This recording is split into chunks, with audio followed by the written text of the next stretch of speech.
Hello everyone, how are we all doing tonight? Hopefully we're all doing well. We're doing just peachy, fine and dandy. Unless you live in the UK. Yeah, unless you're in the UK and then you have to use a VPN to see us. Yay! That's not a yay, but anyway, hi. I don't know if they would have to on Twitch just yet. Yet. Yeah, keyword yet. Ugh, but anyway. Hopefully everyone's doing well tonight, though. I know I am. Those bloody colonists have elected a madman as their president. How can we one-up them, gents? I've got it. We'll make porn illegal. Oh, genius. Bravo, sir. Bravo. Yeah, really.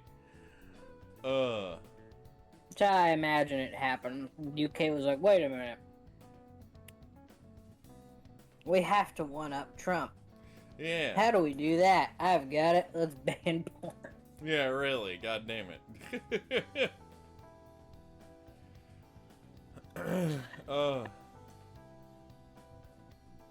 Yeah. Poor. Poor, broke, damn. Yeah, but at Aren't least we we have all? porn. Yeah, at least we have porn. There we go. There we go. So at least we can get our dopamine hits via that. Dude, So. everybody's like, governments learned nothing from the prohibition, clearly. Yeah, clearly. Dude, you're just gonna have websites everywhere that are just gonna pop up and be like, porn. Or people are just gonna find other workarounds. Like currently, the workaround that people have been finding in the UK is that Death Stranding 2 is like letting them get through the verification. So they just have a picture of Norman Reedus from Death Stranding 2 and use that as the ID verification. See, I just bypassed the verification altogether. Yeah. I mean, You know what else? what else? It's not fair. Yeah, no, it's not. And I mean, the other thing that people are pointing out, it's also like raises safety concerns. Because it's like, what if someone's able to like get the information like that? Oh yeah, because there will be a leak. Yeah, exactly. All that personal information. And who's actually like collecting all that data? The That's... companies or the government? Yeah, exactly. And I am not okay with either instance. See, I'm not worried about it happening here because the government's stupid. And at least they haven't enacted it yet. It would take them 5 years to build the infrastructure, and they'd keep forgetting to put aside the money to build the infrastructure. Yeah, really. So, even if the law passed, it would take them 100 years to actually make it enforceable. Yeah, exactly. Or you could just be a company that just says, no, pay the fines. I mean, we're talking about Pornhub, for Christ's sake. You don't think they have the money to pay the fines? Yeah, unless the penalty is like criminal, like... Yeah, like... criminal, like you go to jail. Like, yeah, then it's like, oh, okay. But it's like, okay, then just run the company. Just have none of your executives ever go to the UK. Yeah, there we go. Like, there, boom, solved, problem solved. Fuck you. Yep, there you go. Okay, done deal. Because we have to protect the children. Think of the children! Isn't that what parents are for? Yeah, really. I'm just saying, isn't that what parents are for? It's like, if it was the Protect Orphans from Porn Act. But that's a bit too emotionally manipulative. Yeah, exactly. But it's like... It's Europe, though. Their whole shtick is sex positivity. Exactly, yeah. Well, specifically, it's the UK right now. It's the UK that has it. Well, the EU just had it proposed, and I'm gonna tell you right now, France and Germany ain't gonna let that shit fly. You think the Germans are gonna shut down their sex dungeons? Forget about it. Yeah, no. It just reminds me, I saw a video where it was like talking about the the current status of Stop Killing Games, and apparently you can actually see like, I think it was like there was like a breakdown of how many signatures were from which countries, and one thing that was funny, it was apparently like the country that had the highest percentage of signatures was Finland. Yeah, Finland. Yeah, we both watched the same Act-Man video. Oh yeah, that's right. Yeah, that's the Act-Man. But the swamp Germans and the regular Germans were picked up a lot of the slack. Oh yeah. Kind of expected Poland to be up there too, considering they have like a rather flourishing gaming scene. Yeah, but oh well. I guess most of the material is in English, where like Finland, the Dutch, Germans, they actually learn English in school. Yeah. And the Polish, well, I don't even know how the hell. Yeah. I think it's just bestowed upon you. Yeah. Here you are, Vladishvishvith, your beautiful language. Yeah. Thank you. What is my language? Okay, it's German. It's speaking Russian in a German accent. Drunk. Yeah, there you go. That's the best way we can describe it. Pretty much. No offense to the Polish. I love the Polish. Oh yeah. Their language is just gobbledygook. I think even they recognize it as gobbledygook. It's gobbledygook. I mean, considering how much as well, your like... language makes my head explode. I mean, considering how much as well, like, the streamer Connor, Sea-Dog VA, he's Welsh, and even he knows that the Welsh language is just, like, and he only really... Yeah, and he only really uses it to just, as, like, a quote-unquote party trick, basically. It's just like, oh yeah, the longest town name in Wales? Yeah, you want me to say it? Okay. And then he just says it. He's speaking Sim. Ah, yes, exactly. It's like in Polish. You know how you say Warsaw in Polish? Oh god, how? Warszawa. That is not as bad as I thought it was going to be. Yeah, you know how you say Berlin in German? How? Berlin. You know how you say Paris in French? Paris. Paris. Mm-hmm. You know how you say London in British? London. Oh, you got a license to pronounce that? You got a age verification for that, governor. Stupid shite. You got a license for that? You got a license to pronounce London? There's British people that walk around with a massive wallet of licenses, yeah. And so here's your come out the room. Here's your breathing license. Here's your existing license. Here's your growing up in fucking Birmingham license. Is when they get older. It's like they say their first word. Oh, there's your first fine. Speaking without a license. Exactly. Fuck you. God, bureaucracy in the UK must be a shitstorm. Oh yeah, I saw a meme where it was just like someone's thought on how every like UK petition feels right now, because every UK petition just feels like, can something good happen for once, please? Sorry, didn't need a license for that.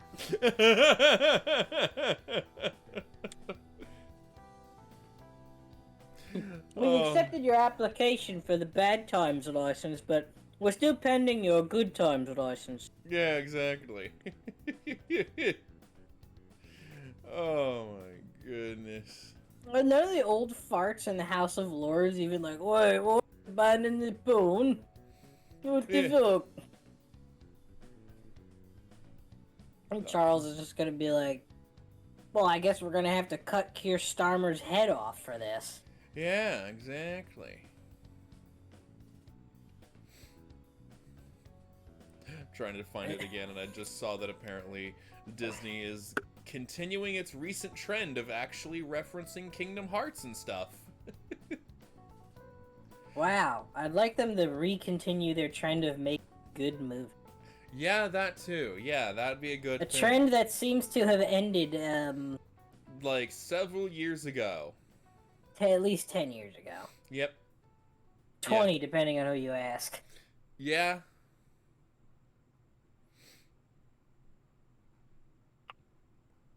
Ugh, anyway. If they come out and we're remaking Pirates of the Caribbean, I'm gonna kill some. Oh god, yeah.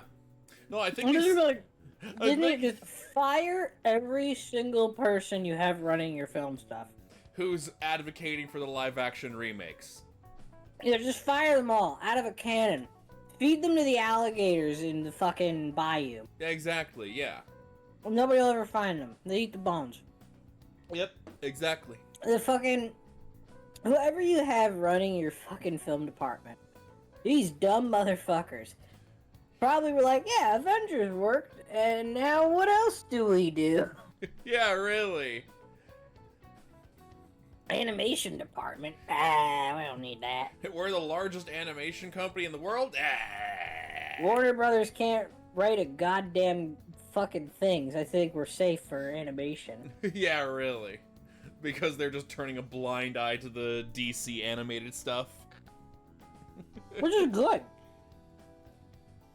Yeah, no, like, that's been the problem thing. is, DC doesn't fucking advertise that shit. Yeah, The they Long don't. Halloween. When we watched The Long Halloween, that could have been in theaters, for Christ's sake. Mm-hmm, yeah. It's one of the most famous Batman stories. You had fucking the guy from Supernatural playing Batman. Yeah. Bryan Cranston as Commissioner Gordon. Bryan Cranston literally has been a fan cast for Commissioner Gordon for years. Mm-hmm. Yeah. And plus, and plus they don't even have the original killer from the comic. So the mystery is completely new. Yeah, exactly. So it's like, yeah, fucking, why didn't they do The Long Halloween as a theatrical release?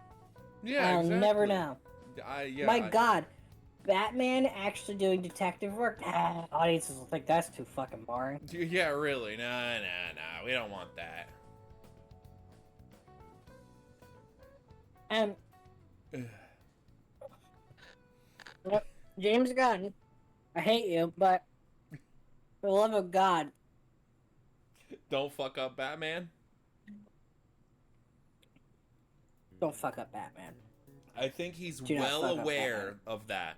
Considering as well, like, I think I've said, like, when Creature Commandos wanted to cameo Batman, he was just like, can we just do a silhouette? Like, I am not ready for that. No, I am not ready to make any commitments regarding that. No. That's fine. So it's like, yeah, at least, like, he's at least aware that it's like, if we're gonna do it, it needs to be good. So we're not gonna rush Batman. We're not gonna rush it. I'm gonna be completely honest with you. There's no way he can do it. I really hope he doesn't hit me with Silver Age Batman, or else I'll kill him. Yeah, I mean, I've seen some people like argue, like, why not just have the Robert Pattinson Batman be part of the DCU? Because they literally said Robert Pattinson's Batman is a year 2 Batman, and Superman, as we saw, is a year 2 Superman. So it's like, it makes sense. Just Yeah, but here's the thing. I don't like Robert Pattinson's Batman. oh, okay, all right. He nails Batman. He doesn't nail Bruce Wayne. That's true. His Bruce Wayne is very brooding, which is like, Yeah, his Bruce Wayne just sucks. But, I mean, I like the Sopranos set in the DC universe. I mean, the Penguin. yeah, really. HBO thinking they can just sneak the Sopranos with superheroes by me like that. Yeah, Who do you think? Who do you think you're fucking with? yeah, exactly. The entire state of New Jersey looked at the Penguin like, wait a minute. Hold up. It doesn't help that Gotham's in New Jersey too. Yeah, really. And I think I remember seeing like in one like explanation videos of like DC stuff, I saw a picture where it's like literally apparently like Metropolis is literally just across the river from Gotham? Mm-mm. Or something like that? Not anymore, at least. Because Philadelphia is across the river from Gotham. Oh, okay then. Let me see if I can find Metropolis is the only one that I can't think of what city it's based on. Yeah. Because Metropolis is so nice. Yeah. Okay, yeah, it's an old map that they showed where yeah, Metropolis is in Delaware and Gotham's in New Jersey. Yeah, no. There's no way. Because where the fuck did Clark come from then? I always thought Metropolis was like Denver or something. Yeah. Oh, I just... That, or at the very least, it was like... I don't know. I don't know, because Metropolis is so nice. I have no idea what American city it could be based on. Yeah, really. Hang on. Google is your friend. Metropolis inspiration.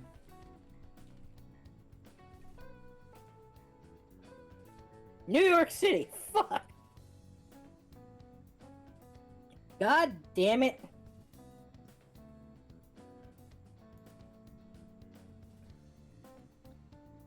Hold up. I don't think I'm looking at DC. I'm looking at the film called Metropolis. Okay. Okay, now I am. Okay, yeah, there it is. Yeah, New York City. Okay. Well, according to this, the original artist of Superman modeled Metropolis off of Toronto. But since then, the look and feel of Metropolis has been greatly influenced by New York City.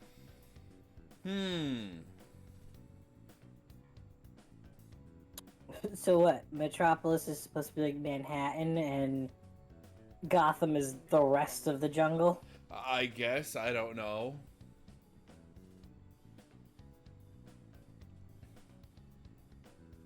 Oh, it says right here on the little Wikipedia page, in addition to Superman, the city has also been home to other superheroes such as Booster Gold and Black Lightning. What a name, Black Lightning.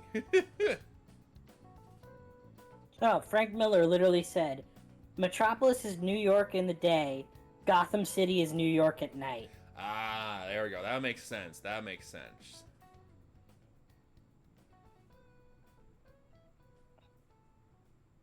James Gunn confirmed that Metropolis is in Delaware. Okay, so he is going off of that old comic picture.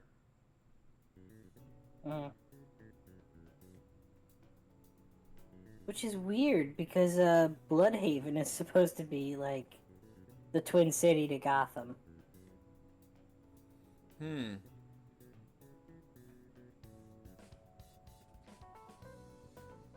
Oh, and even Zack Snyder apparently went to the idea of them being on opposite sides of a bay, of Metropolis and Gotham. Right.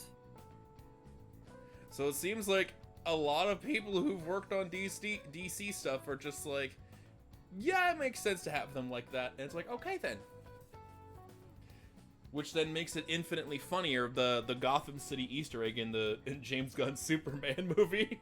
I do love it because it's like a blink and you'll miss it Easter egg. It's like when they're all evacuating the city, there's a shot of the freeway and one of the signs is Gotham City, next left. And I saw one post where someone being like, tweet as if you're in the DC universe, and someone shared the picture going, who the fuck's going to Gotham? Who? No one. Yeah. I'd rather take my chances with the alien invasion. Thank you very much. Yeah, really. I don't need to deal with Scarecrow Man with fucking poison gas, Clown with poison gas, the former district attorney turned mob boss, who has an obsession with the number 2. Oh yeah, Plant lady. Hot Fae lady that kisses people to death. Yeah. Did I mention they have a man bat?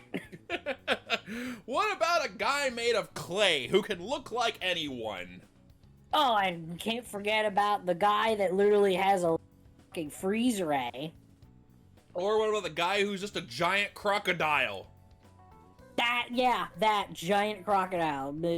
Can't even hide in the fucking sewers. Exactly. There's a motherfucker dressed as a goddamn moth shooting people and robbing banks in that town. Yeah. Your life insurance premiums go through the roof if you live in Gotham. No need to... I still have that one video I saw where it was like, yeah, it's terrible, but think about it. Rent prices in Gotham must be fucking amazing. It's probably rent is probably $20 a month. Shit. Landlords must pay tenants to live in Gotham. Right? Yeah, really.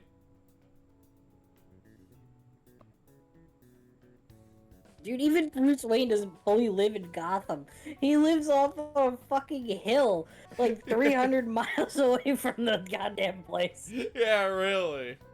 Also, He's like, I don't want any part of that shit. Also, before I made references, I had to double check on one thing, because I was like, yeah, I know James Gunn made The Suicide Squad, but I was like, is that canon to the new DC films that he's making? And apparently... No. No-int. Yeah, it's like a yesent kind of thing, where it's like, they're gonna take bits and pieces as canon. And it's like, oh, okay. Like, Rick Flag Jr.'s death in it is canon. It's like, oh, okay. And, and obviously John Cena as Peacemaker is canon. Not the Justice League. Yeah, no. Yeah, especially since the one that we saw in season 1 of Peacemaker was the Zack Snyder one, Ew. Yeah. And I think he also said that's the same case about, like, Peacemaker season 1, is that season 1 is kind of gonna be in that same boat of, like, quasi-canon, quasi-not. Whereas season 2 is gonna be more like, no, this is gonna be more canon. I mean, considering one of the trailers for season 2 of Peacemaker was literally Peacemaker auditioning to be part of the Justice Gang. So it's like, okay, yeah, it's kind of hard to not say that's not canon. It's so hard for me to believe that Hawkgirl can tolerate the existence of Guy Gardner. I mean, she does throw some quips towards him. Oh. And then the look as well at the end, after they do that one battle. I'm gonna be vague in case people in chat haven't seen it. I'm gonna say this. I love what Lois said to him. It was said to Guy Gardner at one point when she got in a fight, like a verbal argument with him. And she just said, "Your haircut should be against your oath." I was like, damn. Lois is feisty. She ain't afraid to say fuck you.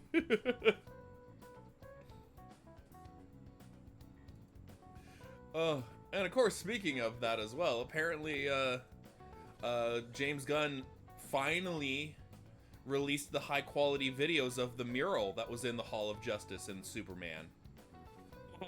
And he said it's one of those kind of murals that shows the history of metahumans in his version of the DC universe.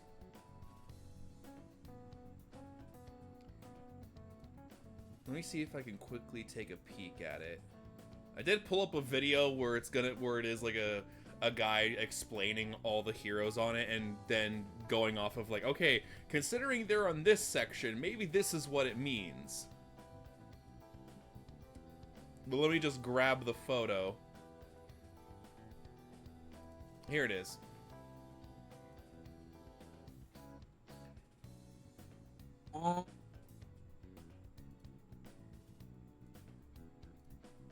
So that we can go through it and look at it.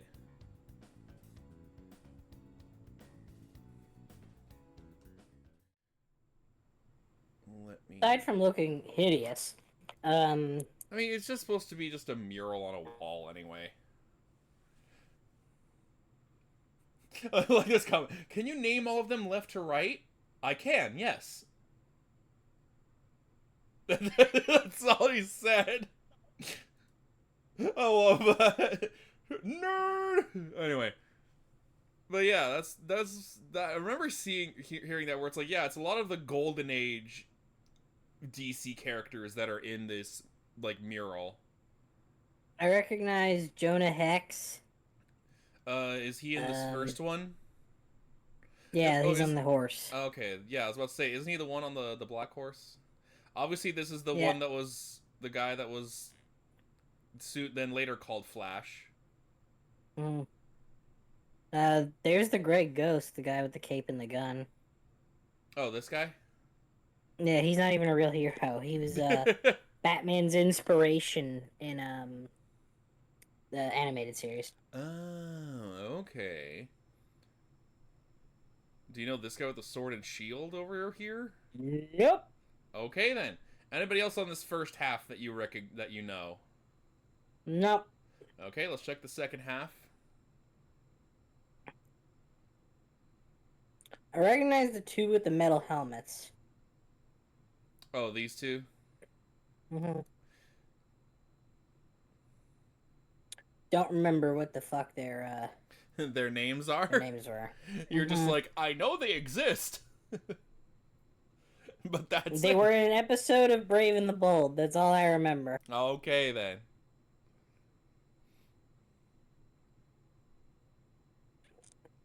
The guy in the cat costume is Wildcat. Oh, okay. And I'm guessing that is his like animal sidekick or something. A guy to the right. Oh, this guy. Oh, okay. That's Wildcat, and he was a Uh, professional boxer who uh, became a superhero. okay. No idea who the guy holding the atom is. Yeah, really. I'm sitting here just like, yeah, who is that? Oh, that's not zooming in on the photo. That's just zooming in on the page. That doesn't zoom in all that much unless I do this. And that doesn't help. It's not really clear, but I don't know who any of these people are other than Wildcat, Jonah Hex, and original Flash. yeah. I mean, as I said, I did pull up a video that literally is just like 15 minutes of them going through, like, okay, here's who they are and what their placement in in the background probably means on what time period they're probably existing in regarding the DCU. Like, I'm gonna guess probably around here is during a world war. Um, but yeah. I would assume maybe this is Maxwell Lord. Considering I also noticed here, like, it has, when I zoomed in, like, that building has the logo that they were using for the Justice Gang. So it's like, maybe that's Maxwell Lord and he threw himself in there because fuck it. But I don't know.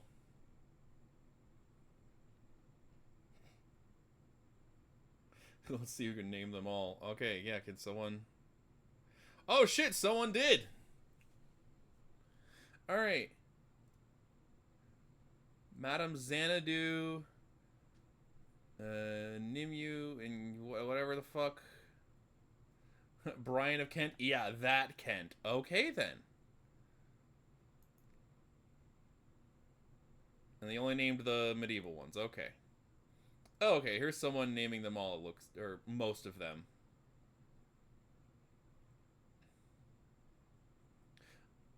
Okay. Xanadu, Silent Knight, Exoristos, Black Pirate, Miss Liberty, Max Mercury, Super Chief, El Diablo, Ghost of Flanders, Sandman, Amazing Man, Zatara, Liberty Bell, Bullet Man, Max Mercury, Bullet Girl, TNT, Dan the Dynamite, Phantom Lady, Atomic Knight, Wildcat, Vibe, Freedom Beast. Why is Vibe on there twice? Gunfire, and... Okay, I guess my guess was correct, Maxwell Lord.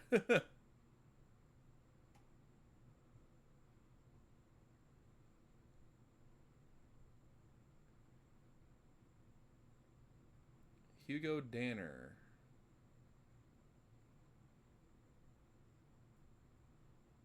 Oh my god, I just read that. That's an interesting touch. He famously died by getting struck by lightning, and look what's about to hit him in the mural. Oh, that's actually cute. That's actually cute, I think. Anyway.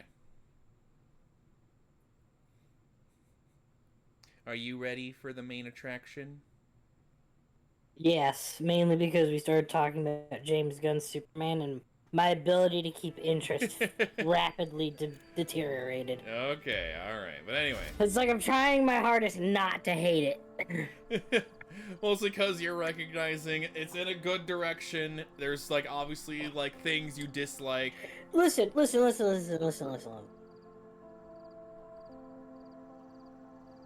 Yes?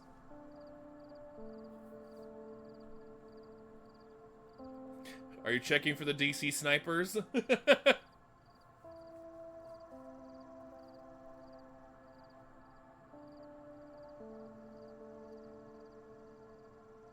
Okay, now I'm getting worried then why she went dead silent.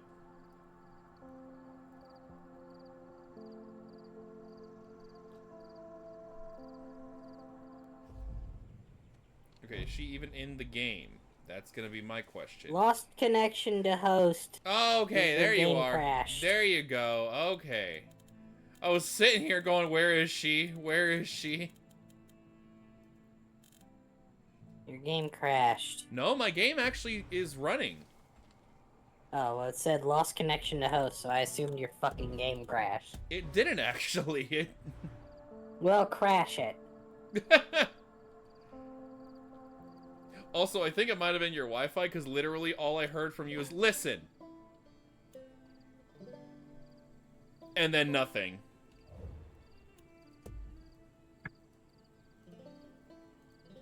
So I didn't even hear anything you said. Boo. So what was it that you were gonna say after you went listen? I just hate the direction it's going in. Okay then. It sucks. And I hate it. Because I hate the Silver Age.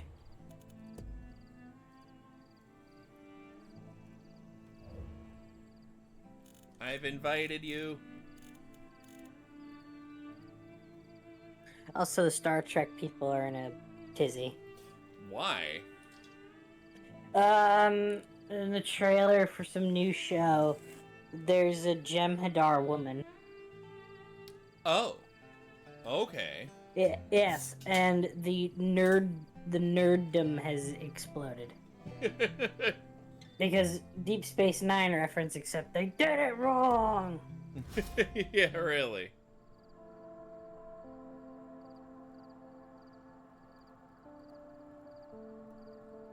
Okay, alright.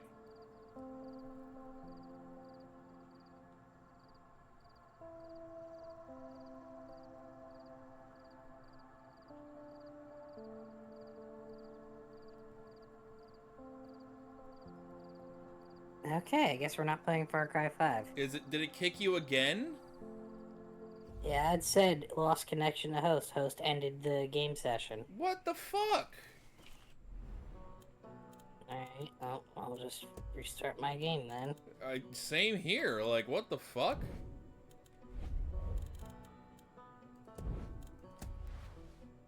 Yeah, like, what the actual fuck? Thanks, Ubisoft, you made a shit game. Yeah, really, thanks, Ubisoft, thanks.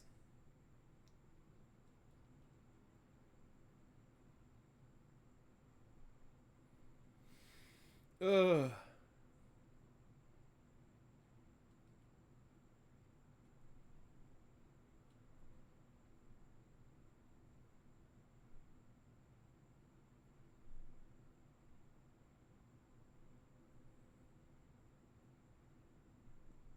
That's so weird, though, that it's like we were able to do it before. And today, I should mention, today I did update my BIOS. And yeah, it's weird that now we're having these issues.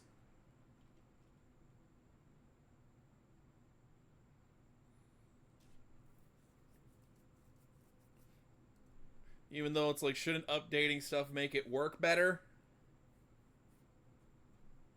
You'd think. Yeah.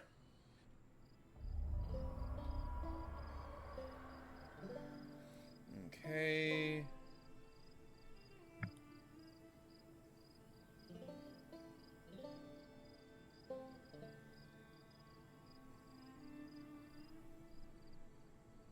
Alright, I'm also gonna look at stuff and see if maybe...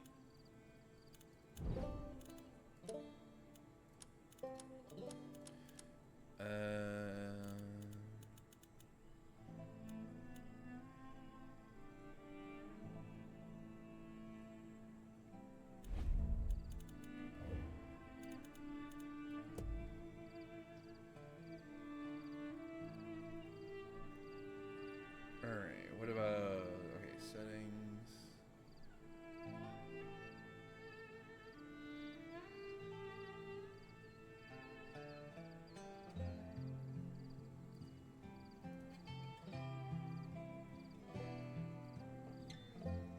Okay.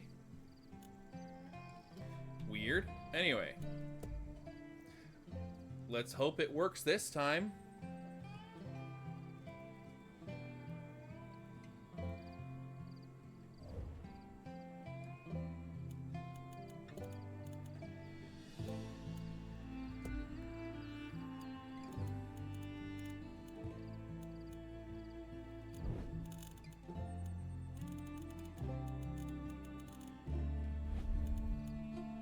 Okay.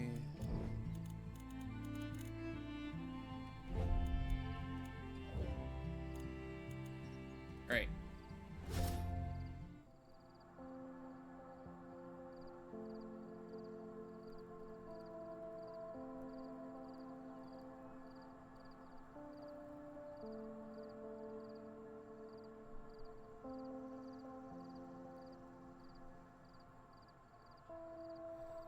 And failed. God damn it.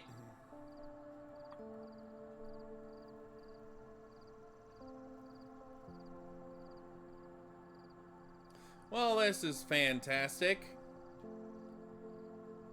Oh, everybody, welcome to our Just Chatting stream. I guess so, yeah.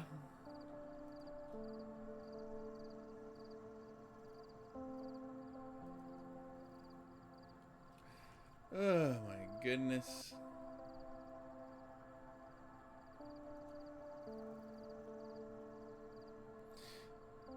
Okay.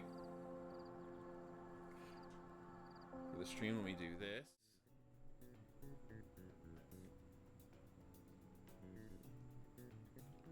That's so weird that it's doing that.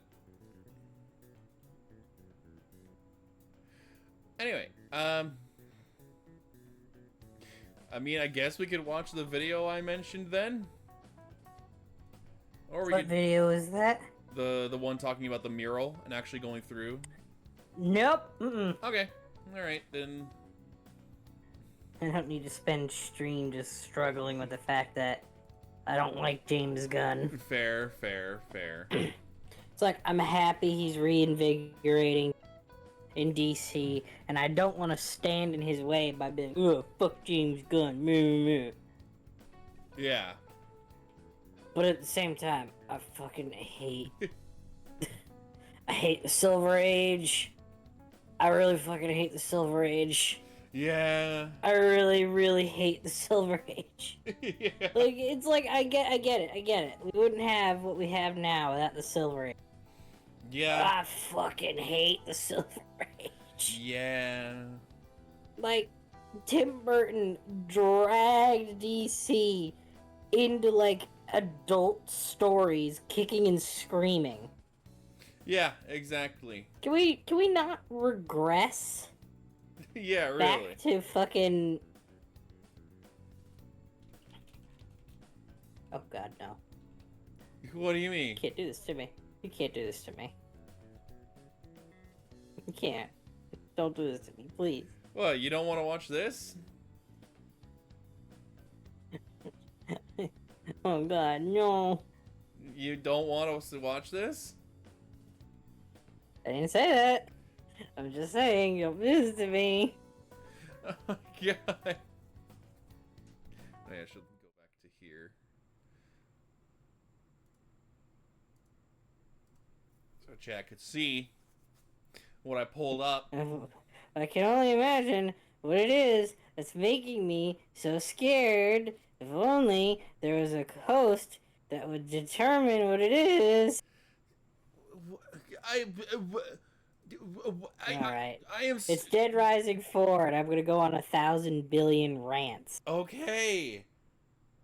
Hence why I said, do you not want to watch this then? I was setting you up, and you dropped it. I'm sad. Well, I'm sorry. Apology accepted. Anyway, now can you answer my question? There was, yeah, sure. Okay. Alright. Anyway. Yeah, what happened? I've covered wars, you know. Well, that's great, Frank, because we'll be covering another war on this week's episode of What Happened, a war of dueling ideologies, of dwindling resources, and a war of, sadly, big, dumb mistakes. This was the war between Capcom Vancouver, formerly Blue Castle Games, and Capcom Japan, formerly of Capcom Japan. Hot off the heels of the Xbox 360's launch, the blue and yellow logo showed up in the right place at the right time on the right games, putting out both Lost Planet and Dead Rising for the first high-definition console on the market, warts and all. While both were made in-house at Capcom, Vancouver's Blue Castle Games were contracted to follow up with a sequel to Dead Rising after having impressed Inafune with their engine tech. Shortly thereafter, 2010 brought us Dead Rising II, and then Case West, and then Case Zero. Which you should release, Capcom! I want to play Case West and Case Zero! At least just remaster Dead Rising 2 and include them in the base game. Exactly! Like, I could understand Case Zero, because it was kind of just like a quote-unquote... It was the demo. Yeah, it was a demo for Dead Rising 2, because it's like a prequel to it. But Case West? Come on! Dead Rising II, and then Case... We need the canon, story of Frank and Chuck teaming up, okay? Mm-hmm. So if you could totally remaster Dead Rising 2 off the record, I would be eternally grateful. That too, yeah. I mean, hey, if they do a deluxe remaster to Dead Rising 2, then fuck it, yeah, I'd be in. I want deluxe remaster because I want old Frank back. I know you do. Capcom shit canning the original voice actor was the stupidest decision they made since greenlighting Dead Rising 4.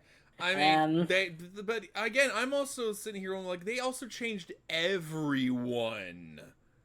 Like, it wasn't just Frank they changed. But everyone did a good job, though. That was the thing. The only other voice actor that had me go was Brad's. Yeah.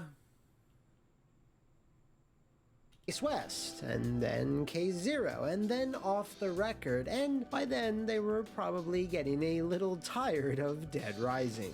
That being said, their work on the series was a big success, and Capcom even bought the company outright, rechristening them to Capcom Vancouver, which is certainly a distinction after all the other failed this stuff. Wanting to transition to... Okay, what were those games? After all the other failed... Alright. Alright. I remember Bionic Commando. God damn it, that one was a fucking... Yeah, no. Spyborgs, I don't remember that. Yep.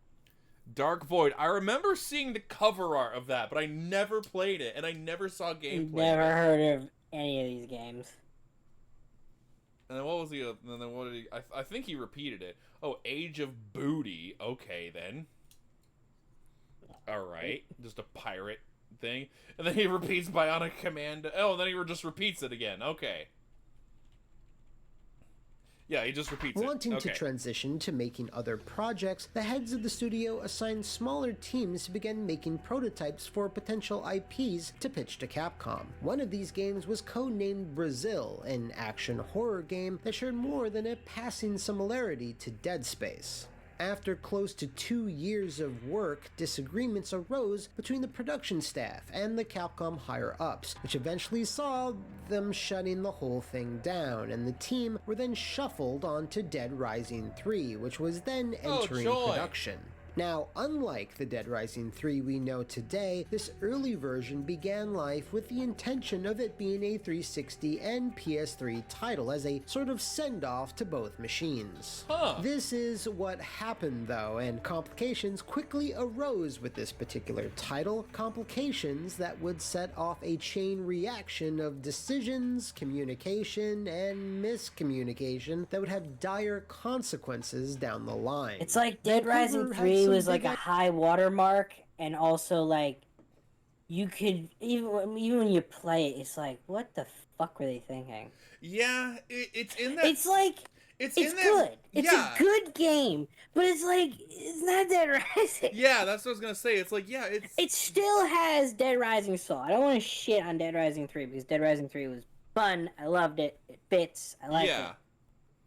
But it's like, yeah, you can feel something underneath it. Yeah, like it was just like, just something about it. I also felt the finality of it, given the fact that the game literally ends with Nick being the basis of the cure. Yeah, like that would be like, okay, there we go, done deal. Dead Rising's done. Mm-hmm. And so how the fuck did they make a sequel?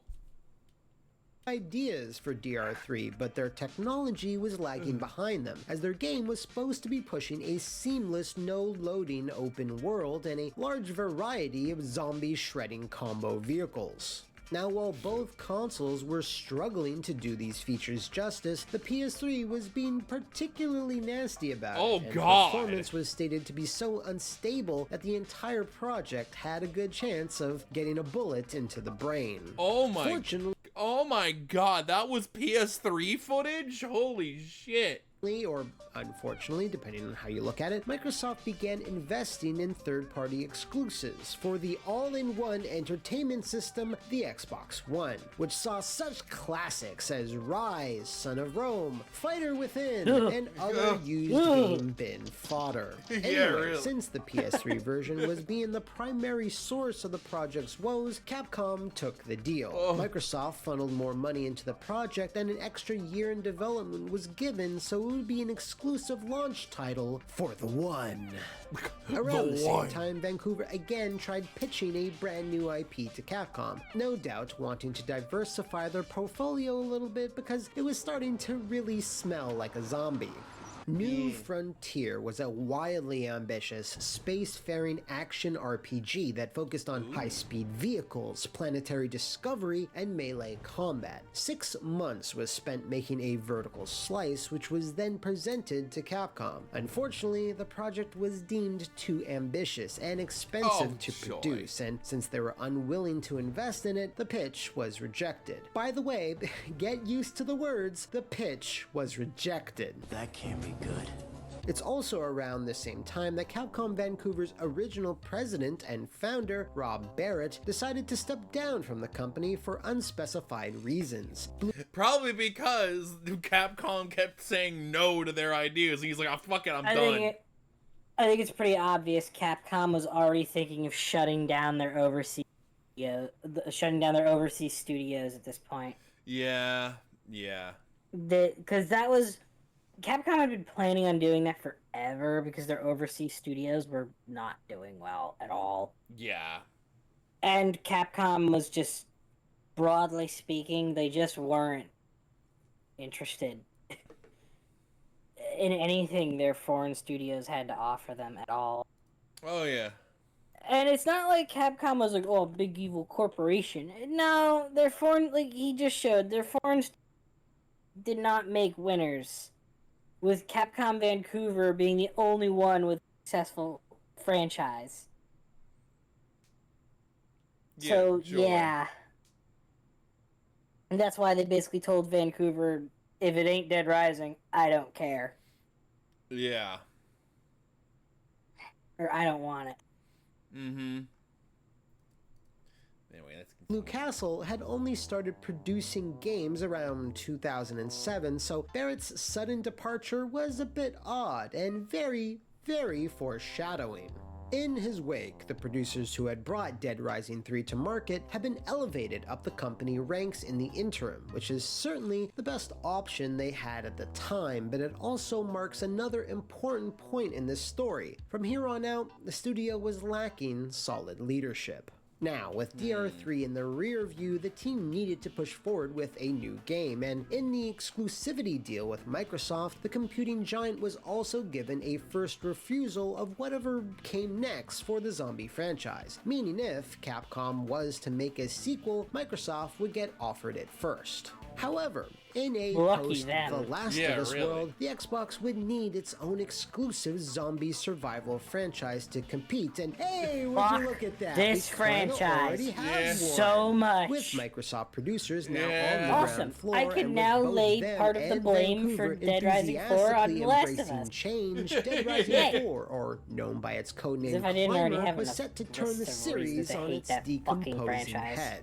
After 3, technically 4 games back-to-back, all being very similar in design and tone, Vancouver was thankful to finally work on something fresh. Now, the only people not aware of this sudden change in direction it was so unfresh they even said it in Willamette. Yeah, really. But I think, if I remember correctly, the Capcom Vancouver's original pitch for it was basically like a gritty remake of 1. Yeah, I'm kind of glad they didn't do that. See Vancouver's work on a day-to-day basis. You know what would have happened? It would have ended up like RE6, and since they only only seemed interested in having the studio pump out more Dead Rising, coupled with one of these long periods of silence between the two, led to Microsoft and the new head of the Climber project, Josh Bridge, to start getting very, very chummy with each other. Climber's narrative was going to be unconnected to the previous entries and be far more grounded overall. It was also going to place a greater focus on true open world design and not be under the roof of a mall or casino or water park or whatever. You'd be stealth killing zombies rather than mowing down hordes of them, and while you could still craft and create combo weapons, everyone would have hated a spike-encrusted super soaker that shot electrified fire. Aside from just The Last of Us, Climber was going to take inspiration from other popular zombie media at the time. For example, The Walking Dead, which would have been on only its 4th season at this time. God, that feels like centuries ago. Everyone would have hated. Yeah. An ambitious You're telling me I have to go from Dead Rising 3 with all the combo weapons, all the combo vehicles, all the mass fun that I expect from Dead Rising, and I get a cheap Last of Us knockoff. That's called Dead Rising. Everyone would have fucking hated it. Pretty much hands-on during its creation. Eventually, however, Capcom Japan wanted to check in, and confident in what they had created, Vancouver presented them the playable prototype, which was met with mouths agape. And not the good type of gaping mouths. No, the bad one. Yeah, so? Capcom Japan expected a Dead Rising 4 to be pretty much like all the other Dead Risings, and since they were not consulted on this new direction, they hated it and asked for the brakes to be slammed down on. They then ordered Vancouver to start over again from scratch. I guess the thought process here for Josh Bridge and the rest of the team was that it was... If they had given it a new name. Yeah, because it made it a new IP. Or if they wanted it to be a different IP in the Dead Rising universe. Then that would be yeah. I'd have been fine with that. I mean, just don't call it Dead Rising. Yeah, that is true. Just don't call it fucking Dead Rising. But Capcom wouldn't have gone for that because they already have Resident Evil. Yeah, exactly. So Capcom would have just said no to all of it because why the fuck would we do that? Mm-hmm. Why the fuck would we compete with The Last of Us when we could do that with Resident Evil? Yeah, exactly. We don't need Dead Rising to be The Last of Us because we have Resident Evil. Yeah, exactly. So, make Dead Rising Dead Rising. Mm-hmm. Yeah. I don't disagree with Capcom's executive. Yeah. Yeah. For forgiveness Yeah, than keyword permission, because if they had asked for permission to sort of soft reboot the franchise, it would have been rejected like so many times before. All three companies then begrudgingly agreed to just make a far safer sequel, so Josh Bridge decided to pitch the safest idea he could think of, bringing back Frank West, placing it in Willamette, and instituting combo mech suits as the game's big new feature. This, of course, pleased Capcom Japan, who was given the green light to move forward, and that's when the disaster really took off. Now, why did this disaster take off? Yeah. I don't know. Well, the main reason was, despite Vancouver having to start over from square one, Capcom refused to allocate additional funding or time, and Microsoft... That's true. That's what I remember, is just that I remember hearing where it's like, all the time they spent on that prototype of the next Dead Rising, they then went, yeah, okay, do we get that back for this new attempt? No. Fuck no. Microsoft wasn't And really... that's ultimately what sealed the deal. They could have just, if they had given them another year, it would have been as good as Dead Rising. Maybe, potentially. I think it could. I mean, if they had given them the time they needed, it would have been as good as Dead Rising, in my opinion. Probably. Because it plays like it's unfinished, and the only good thing about it is the map. That's like the only good thing, and even then, the map feels so fucking empty. Yeah. But I mean, I like the map, as in like I like the. It's big. It's an open world. Yeah. It's the best map, and it's in the worst mall game. and the surrounding Willamette City. Like, yeah. Yeah. It's the town and the mall, which is the natural progression for the franchise. Yeah. And the story. Oh God. Fuck the story. The Dr. Barnaby had an underground lab in Willamette. Oh. And I'm just like, okay. Position to offer that either. Vancouver had to then use the remaining budget and working days they had spent on Climber, 6 months worth on essentially a brand new game. Oh, this left them roughly a year and a half of real production time, as very little work on Climber could be reused. Come October of 2014, Capcom decided to take a slightly more aggressive action, firing several major producers of the little misbehaving Canadian studio, including Josh Bridge, essentially punishment for making Climber without their knowledge. Well, shit. This was Yeah, a Brad, massive well, blow to shit. the company and put the rest of the staff on high notice, with many fearing that with such major firings, the company's days were numbered.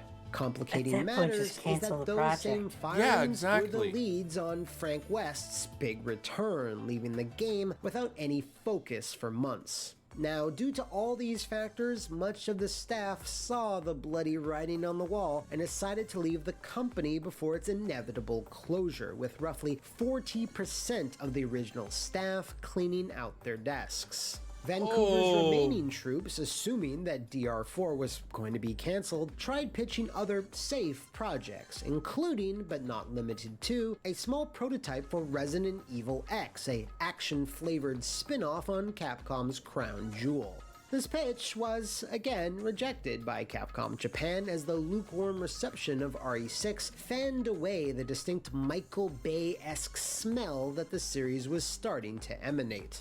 And here's the devastating one. Capcom Vancouver also pitched a new entry in the long-abandoned IP, Dino Crisis, for then next-gen machines. Really? This didn't even get into the prototyping phase, as Capcom Japan, yep, you guessed it, rejected it outright. They had already because decided to shut the studio down Yeah. years before this. Yeah. No. There's no reason they'd be rejecting all of this if they hadn't already decided to shut the studio down. Yeah. I mean, the RE6 one, there is the reasoning, as you said, like the Resident Evil one, like there's at least like, okay, yeah, Resident Evil 6 didn't do that well, and the actiony Resident Evil wasn't doing all that well, so it's like, yeah, maybe not. So like that one you can at least argue where it's like if they didn't plan on shutting down the studio, where you could understand why they'd reject it. It's pretty clear to me that they wanted Dead Rising 4 to bomb. So that way, when they folded the studio, it would look like the studio brought it upon themselves. Yeah, really. Or he wasn't sad enough, I guess. But it doesn't stop there. Capcom reportedly also had no interest in reviving either Onimusha with a brand new game or a side-scrolling action title set in the Mega Man universe. No surprises there. Joy! No one knows what it's like to be hated. When was the last Mega Man game released? Like, what was the last 20 years ago. Let me see.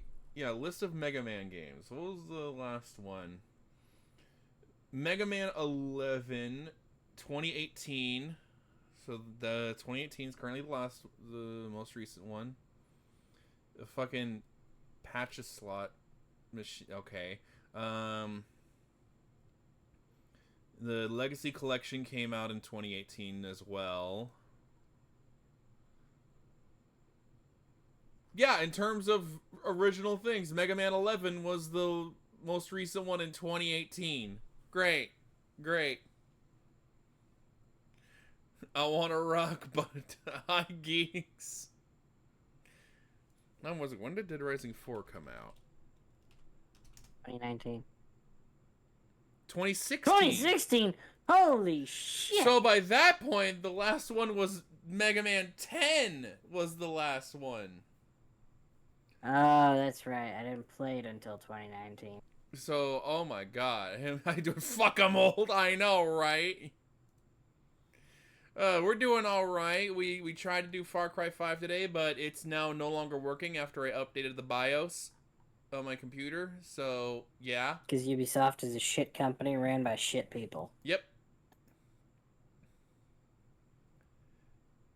Anyway. Yeah. And so we're just doing it just chatting instead. We're looking at torturing Lucy. What happened with Dead Rising 4? What happened?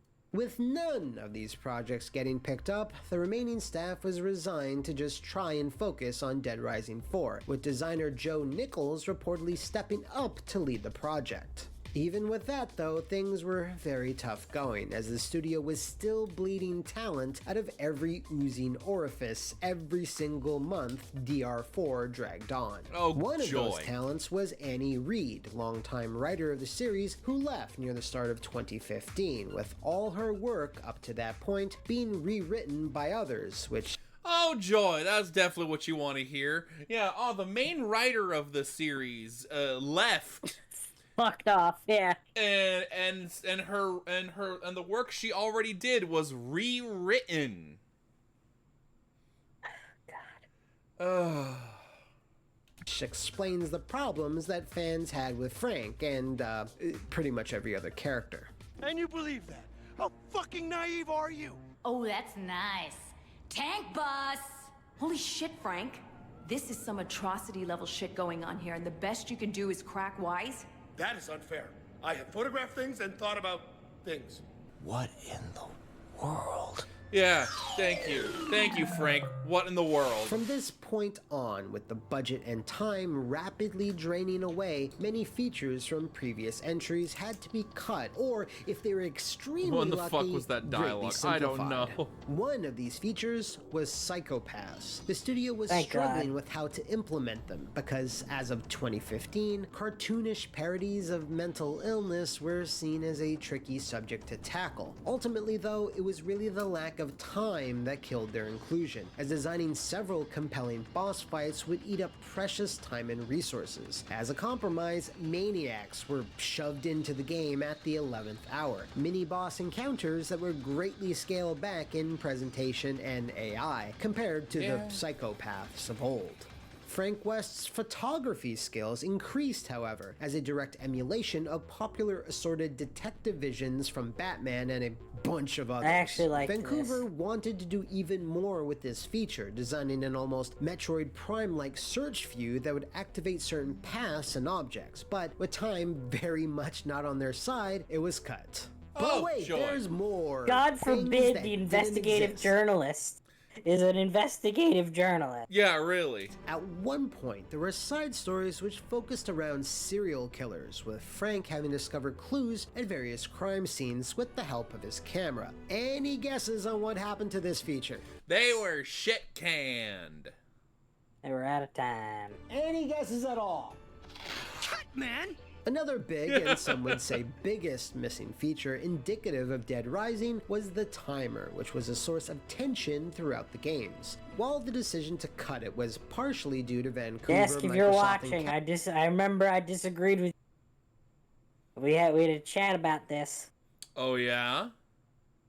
He was the reason Desk liked Dead Rising 4 because there is no timer. And I sat there and I was like, I hate the timer myself, but you could always unlock sandbox mode. Yeah, exactly. So I was just like, yeah, I kind of want the timer back. Yeah, no. I'd say, like, Dead Rising 3 probably was, like, a good middle ground of, like, it's still there, but it's, like, it's not super oppressive. And no, it was still there. It was just, you had a little more time. Yeah, hence why I said it's not super oppressive. It's like you could actually, like, stretch your legs a bit and be like, okay, let me, like, do some stuff. Do some of the side content that the game wants me to do. Instead of being like, oh, I have to sacrifice the story to do zombie genocider. Okay, great. Or you could be me and just be like, survivors? Fuck that. Yeah, really. Can't have psychopaths in the zombie outbreak because it's a controversial subject. Can't have mentally unstable cartoonish characters due to zombie outbreak. Oh god, I hope we don't offend the other zombie-based PTSD survivors. Yeah, really. Dude, they even censored my boy Cliff in the deluxe remaster. The main reason it was cut from the game is that it simply he doesn't even say anything. Frank, yeah. He calls Frank like Charlie or VC. What is it? Yeah, let's DRDR Cliff Censor. Oh yeah, they also changed the... That's right, they also changed the, I'm not that upset with, Larry. Yeah, that is true. Yeah, Larry was, like... I mean, he was so yellow, he was, like, jaundiced in the original. That is true, too. Yeah, that is true. Oh, there you go, Cliff. Tell me, can you, fella? Oh yeah, I know why. It's because you're a Viet Cong. Yeah, Viet Cong, where I think he said you're a mole. Yeah. I'm right. Aren't I? You are nothing but a filthy animal! Yeah, that's right. And he says, like, a filthy animal instead of filthy communist. Again, the censorship was unnecessary. Yeah, I mean, as we just agreed, in some instances, like with Larry there... Also, Cliff wasn't a caricature. When he dies, after you defeat him, I always tear up a bit. Yeah, because it's his moment of sanity. Yeah, because he's like, sorry, I snapped because I watched the living dead tear my granddaughter apart. I'm like, yeah. Oh, that's fair. That's reasonable. Yeah, exactly. Yeah, yeah. The store manager, I know store managers like that. That man is the most realistic psychopath in the entirety of the franchise. That is a real fucking person. Yeah. Like, I have no doubt in my mind that is a fucking person. Yeah. But anyway. Hell, even the fucking camera guy. You mean to tell me there isn't one of these goddamn influencers Kent. that wouldn't snap like Ken does? Yeah, Kent. Oh, jeez, yeah. Kent. Or the cop lady. She finds a uniform and immediately abuses the authority it gives her. Yeah. Again, fairly realistic. Or Sean, the cult, forming literal a cult leader. Yeah. Making a fucking cult. I'd add him the clown snap. He watched all the kids he was entertaining get murdered. by zombies. Yeah. And their laughter haunts him. Mm-hmm. Like, from his, like, last performance. It's like when those people complained about the Sugar Plum villain in Puss in Boots movie because he was too villainous. Actually, Sugar Plum villain. What are you talking? Which Sugar Plum? You mean Jack Horner? Yeah, because if you're talking about Jack Horner, no, people liked him. People liked that he was truly villainous. Because it was just like a breath of fresh air, basically, of just like, yeah, a bad guy who knows they're bad because fuck it. Like, the whole point of the Psychopaths are these are people who are already on edge as is. Yeah, and then they just like the zombies just make them snap. Oh yeah, let me just I remember Antoine, Chef Antoine. Oh yeah. Obsessed with reviews and critics. Mm-hmm. Yeah, that's why he snapped. Yeah. Yeah, Steven's the store manager, Larry we already talked about. Cletus, paranoid redneck prepper. Oh yeah. He's just the final boss. Yeah, he's just the one trying to cover it up. Yeah. Cletus, paranoid redneck prepper. Mm-hmm. Which is funny. I do like how in Chop Till You Drop they actually change in the Wii version of Dead Rising 1. Yeah, he lives. I like that. Because he. Yeah. Yep. And then Kent. Oh yeah, the convicts. They're just convicts. Yeah, they're just convicts. They're just we already talked about Adam and Cliff and Joe. Oh, the Hall family. Preppers. Mm-hmm. They're straight up, they're just preppers, and they've gone crazy. Because they can't trust anyone but family. You mean to tell me there's nobody out there like that? Yeah, exactly. And then Thomas is the only one who's like, Well, now you don't have to kill him. Yeah, in the remaster, even though he doesn't become a survivor, but still, you don't have to kill him. Let's see. And Paul, I think that is the guy with the Molotov cocktails. Yeah, and... Yeah, again, you don't have to kill him. And also, yeah, nerdy kid that got bullied all the time. Of course he's gonna take out his anger at something. Yeah, and then once he realizes, oh shit, the consequences of my actions, he's like, oh, I'm sorry. Well, yeah, he lights his balls on fire. I think that's what you mean. Yeah, and he's like, oh shit, I'm sorry. And then, a lot of these people are reasonable crash outs. Yeah, people who followed everything to the T to have their world rocked due to a zombie outbreak. Exactly. Yeah, let's look at the Dead Rising 2. Yeah, TK I'm gonna skip them because they're not crazy. They're just yeah. Boykin, if I remember correctly, him literally watched all of his men die in front of him to the gas zombies, and so he just snapped because of that. Yeah. Let's skip Stacy and Ray. Yeah. Oh yeah, Leon's the DIR contestant. He doesn't want all he's ever wanted to do is surpass Chuck. So when he sees Chuck being the hero again in this outbreak, he fucking loses his shit. Mm-hmm. He wants to be the hero this time. Oh, and it says here he survived the Vegas outbreak too. Mm-hmm. Yeah, so it's like... Yeah, see, look, he's basically like, Syndrome. Yeah. Because he used to idolize Chuck. Mm-hmm. Who's Evan? Oh, that's off the record. Adam's brother. Yeah, Adam's brother. He's not even crazy. He's just out for revenge against Frank. Like, it's not like he's going around killing people. Yeah, he's just like, oh, Frank? Oh, okay. We already talked about Chef Antoine. We already talked about that.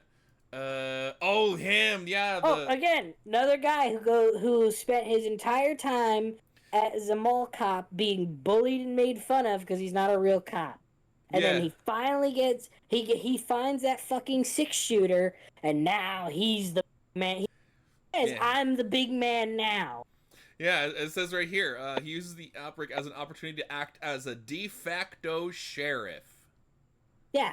The man literally finds a fucking cowboy hat, a 6-shooter, and a lasso, and goes absolutely fucking hog wild. Oh, that's what WWJWD means. What would John Wayne do? Oh.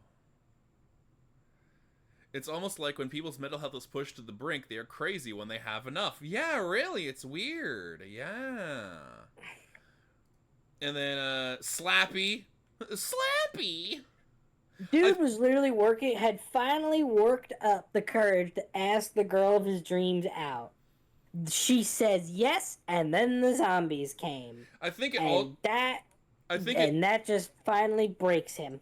I think it also is. I think it's also a little bit of what happened to Adam too.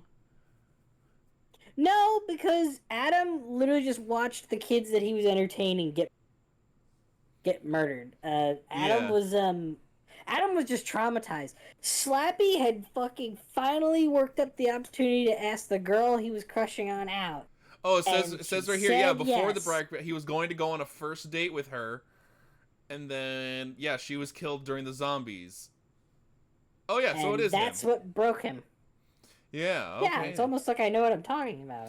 Yeah, well, because I remember one of his lines is literally just, like, him because Slappy mentioning, like all the laughter as well. So it's like, is that part of it as well? Actually, no. You can hear the laughter in his boss theme. Ooh, yeah. Because his boss theme also includes a woman whispering thing here.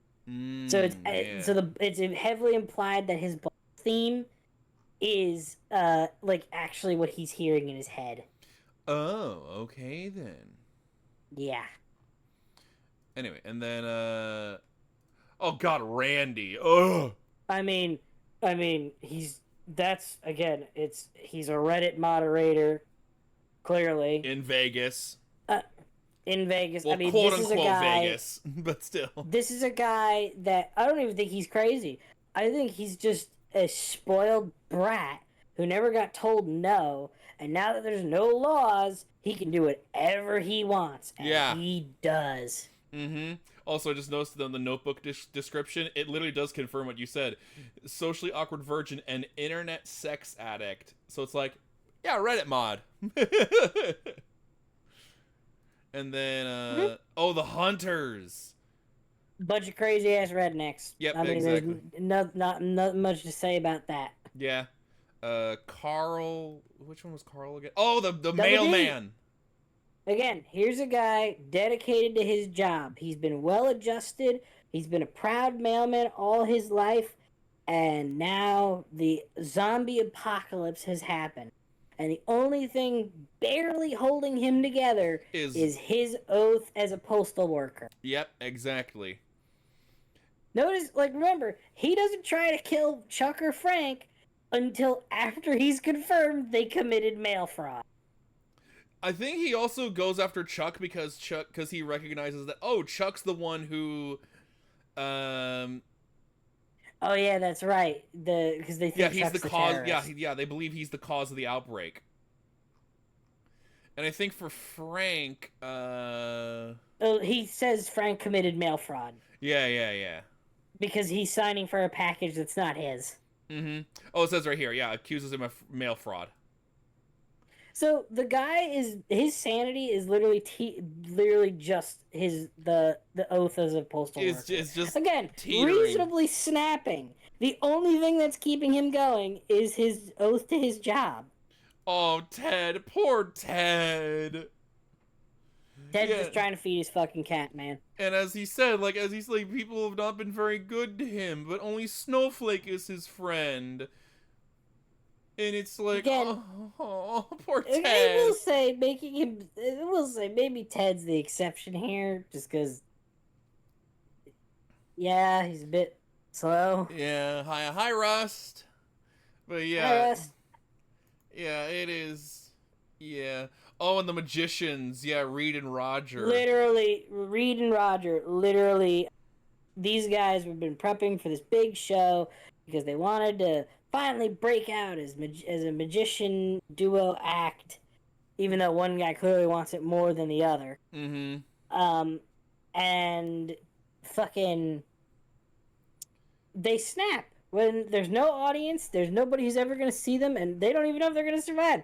So they just keep rehearsing, no matter what. Yeah. It's the only thing holding them together. And honestly, I think Reed's the crazy one, and Roger's too scared of Reed to fucking walk away from it. I mean, even in their end cutscene, Roger stabs Reed to death and dies saying he's always wanted to do that. Yeah, exactly. And then oh yeah, the fucking the crazy ass hippie guy. The Cure activist who in Dead Rising 2, I'm trying to remember, because he wasn't. I don't. Yeah, was it? His story's different between the two games. Yeah. Oh, it says right here, he went insane after seeing his fellow Cure members being eaten alive by the creatures they were trying to protect. There it is. Yep. And he basically goes. The reason why he goes completely crazy. Oh yeah, because he believes that Chuck did it on purpose. Like he's part of Cure. Yeah, he's doing it to to spring peace. Because if everyone's a zombie, then everyone's equal. Yep. Again, reasonable crash out. The only thing that's holding him together is trying to make sense of everything. Mm-hmm. And then in off the record, he gets bribed by TK to let them loose. And he still snaps. Yeah, does it say why he snaps? On here. Oh yeah, and then when he gets bitten, he commits suicide. Yep. He was never really part of anything. Yep. And then one of the scientists, whatever, yeah, the Phenotrans scientists, yeah, I think that's Mark as well. Yeah, they're just the Phenotrans scientists, so they're not really psychopaths. And BB Love. Oh, BB Love. Her. Yep. She was another psychopath that can be a survivor. Mm-hmm. Yep. And the reason why did she snap? Because, I think she snapped long before. But her whole deal is that she wants her fucking revival concert to happen, and no matter what. Yep. And then once she gets her concert, okay, yeah, she'll come with you now. Mm-hmm. And it's like, okay, because she got what she wanted. Okay, she's good. And then Dead Rising 3, Hunter. Oh, Hunter's the gang, the biker gang leader. Well, remember it's the 7 deadly psychopaths. That is true. That is true. And Hunter is Wrath. Yeah. Right, well, no, Yeah, he's one of the unavoidables. He's not one of the 7 deadly. Yeah. But yeah. But again, this is a guy, he just broke out of jail, just took over a gang. He's not even crazy. He's just trying to assert himself as the leader, and the first meat that wanders into his view is Nick and Rhonda. Yeah, exactly. Oh yeah, it says right here, as a welcoming change as it brought the anarchy he desires. Yep, the guy's not even crazy. This is just what he's always wanted. Yeah, he just wants anarchy. He just doesn't want... Mm-hmm. Yeah. And then... Oh, here's one of the 7 Deadly Sin psychopaths. Nope, main ones. No, she's one of the main ones. Isn't she also a dead... No, that's right. She's no, not. She isn't. Oh yeah, people think she is because it makes perfect sense for her to be one. She's... she's like right out of one of those...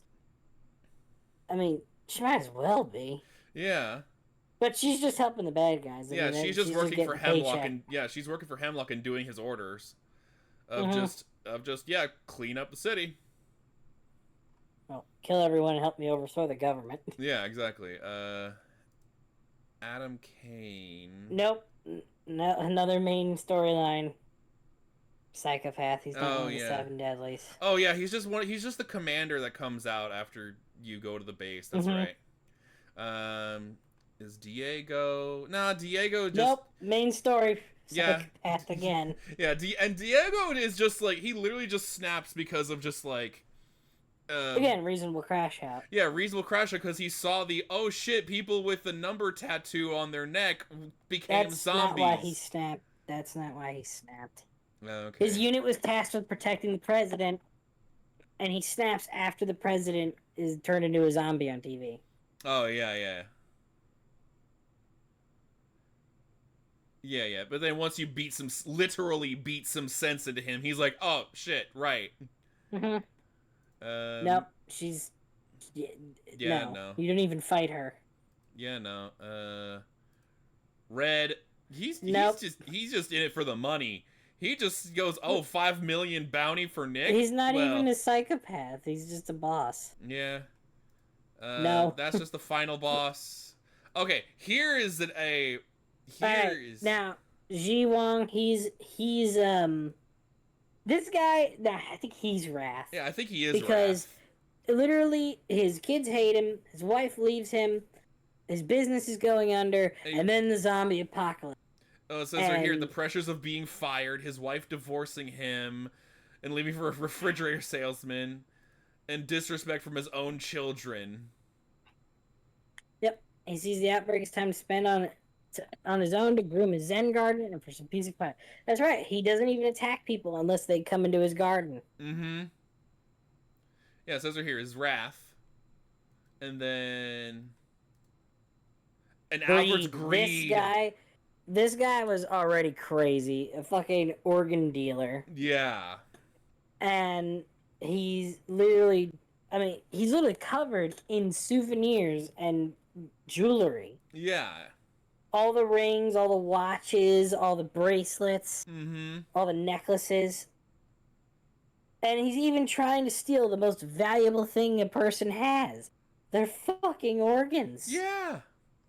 Also, he's just crazy. And he's not even making any money. He's just stealing everything off of people. Yeah. Because that's all that matters to him. So yeah, he's snapped. Oh yeah, and he is a required psychopath. But he is greed. He is one of the seven. He is greed, but he's also a required psychopath. Darlene. Oh yeah, gluttony. Yeah, she's a famous right here, former competitive eater. Competitive eater, and because of that, she's quite a Karen, and a hoarder. I mean, she only attacks when somebody tries to eat at the buffet, and she literally accuses them of trying to force her to starve. Yeah. It's just that whole thing of it's all for me, me, because that's all she ever had. Yeah, right here, profound feelings of entitlement and martyrdom. Mm-hmm. Yeah, and then Dylan. Oh, Dylan is lust, where you would think it's fucking Hilda, but no, it's Dylan. Oh God. Yeah, the less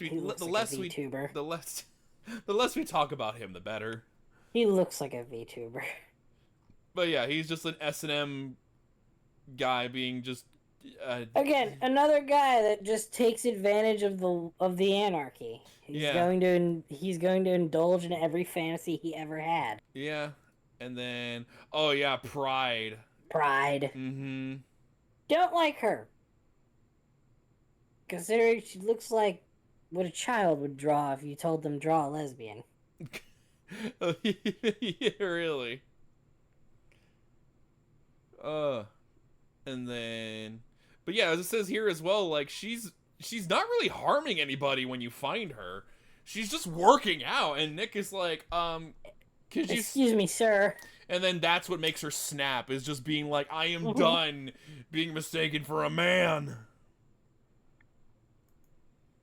Teddy. Oh yeah, Teddy's Sloth. Yeah, because he's just like, do this. Yeah, I don't fucking, whatever.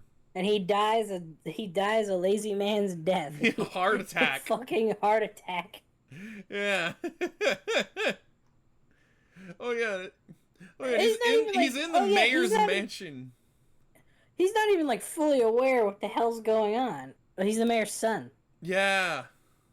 He's not even fully aware what the hell's going on. He thinks Nick is the fucking pizza delivery guy. Yeah. When it's like, no. Yeah, I think he's from the service. Mm-hmm. Pampered loser. Yeah. And then, oh yeah, Kenny is Envy. Because he just... Yeah, but you could save his dumb ass. Yeah, because Kenny just wants to be a hero too, and so he sees Nick doing all this heroic stuff, and so he tries to be like Nick, but how he does it is by making the situations happen. So it's like, yeah, no. Yep. Copycat syndrome, also a real thing. Yeah, Gary doesn't really count as a psychopath because he doesn't count it at all. Yeah, because he's just working for his boss, which is Chuck Green apparently. For some reason. Yeah, because apparently Chuck became a mob boss to pay for Katie's Zombrex. Okay. I think that's what it is. Like. Yes, it is. Yeah. And then you learn that Gary is Rhonda's ex. Yeah. I fucking love that. That you then like help them get back together. And then yeah. No. I love it. They literally brought back the cult, and it's not even like a big thing. Chuck doesn't even like recognize that it's the same cult. Not Chuck. Frank doesn't even recognize that it's the same fucking cult from Dead Rising 1. Yeah. Oh my god, and the theme for the cult leaders battle is just the greed theme from... It's just this guy's... Yeah, it's just his theme. Why?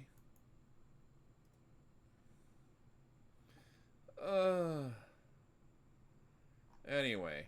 But yeah. The psychopaths made Dead Rising. Like, come on. Like, yeah. Yeah, we're not gonna count Isabella and Carlito, because it's Isabella and Carlito. Well, Carlito started this mess. I think he counts a little bit. I mean, yeah. But his whole reason to start it was to expose what America did in Santa Cabeza. And Isabella is joining him on it, and then she realizes, maybe this was not the right thing to do.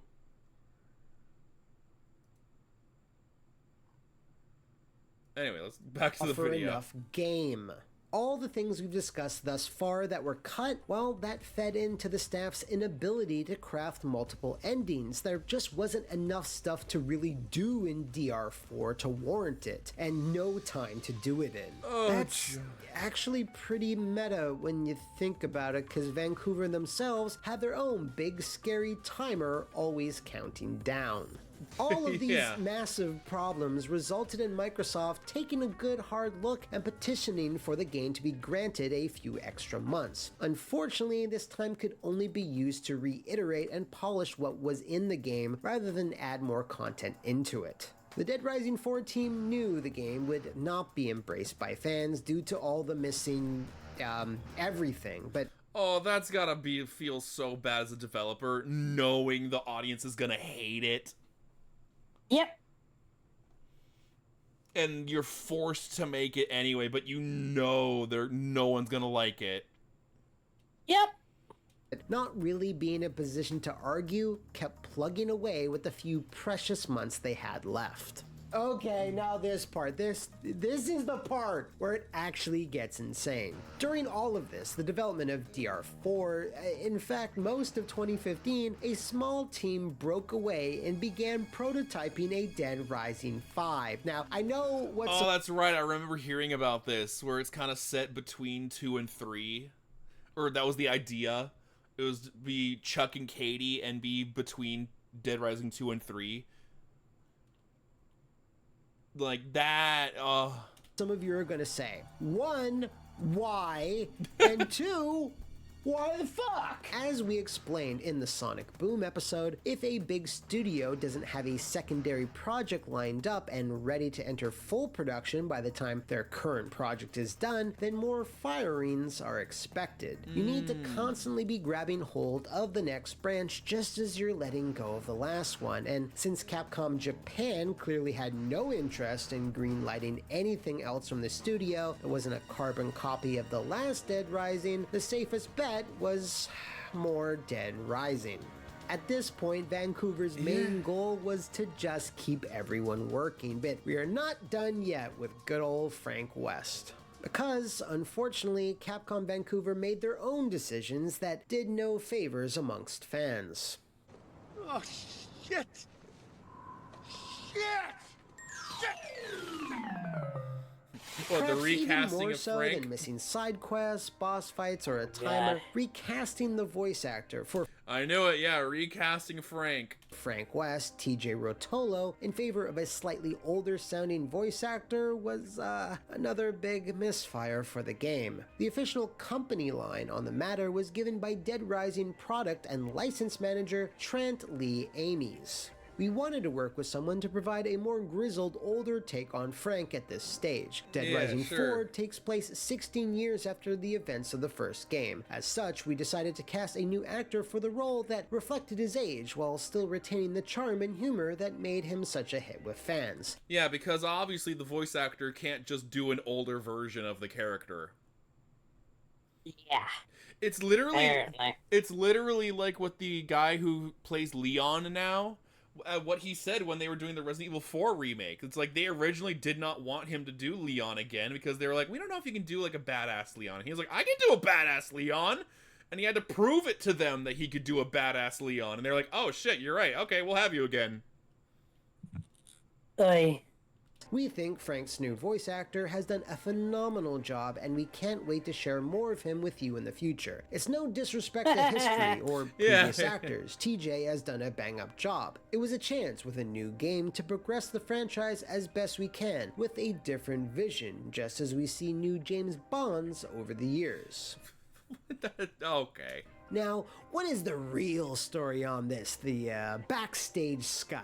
Well, it turns out Capcom Vancouver wanted to cast a new actor in the role of Frank West. Yes, no money disputes or creative differences here. Since the team so desperately wanted to try and break away from series trappings wherever they could, they simply made changes in areas that wouldn't ruffle feathers at Capcom Japan. This was a mistake. Then don't use Frank. Yeah, really. But it wasn't. You're not gonna have TJ, and if you don't want to go that direction, don't use him. Yeah, have someone else. When they would make. DR4 stumbled onto the Although Xbox frankly, I One would have that seen. I would have holiday liked to have seen season, Chuck and come it back. was not met with much enthusiasm, not Katie. especially in the already crowded holiday marketplace. While series fans view it as some sort of affront to gaming, it still posted some respectable reviews, but in terms of a standalone honestly, it wasn't even the voice actor that was the problem. It was it was Frank's entire characterization. The writing, Ben, yeah, the writing. He was just not Frank. He was like Kent. Yeah. Yeah, no, it was just, Inline release, it is amongst the lowest rated of the entire franchise, just a few notches above the amazingly bad Chop Till You Drop. Stop Skeletons, please cover this game soon. Chop Till You Drop is rated higher than 4. Oh my god. It wasn't even that bad. It's They just played the shit out of that game on the Wii. Yeah.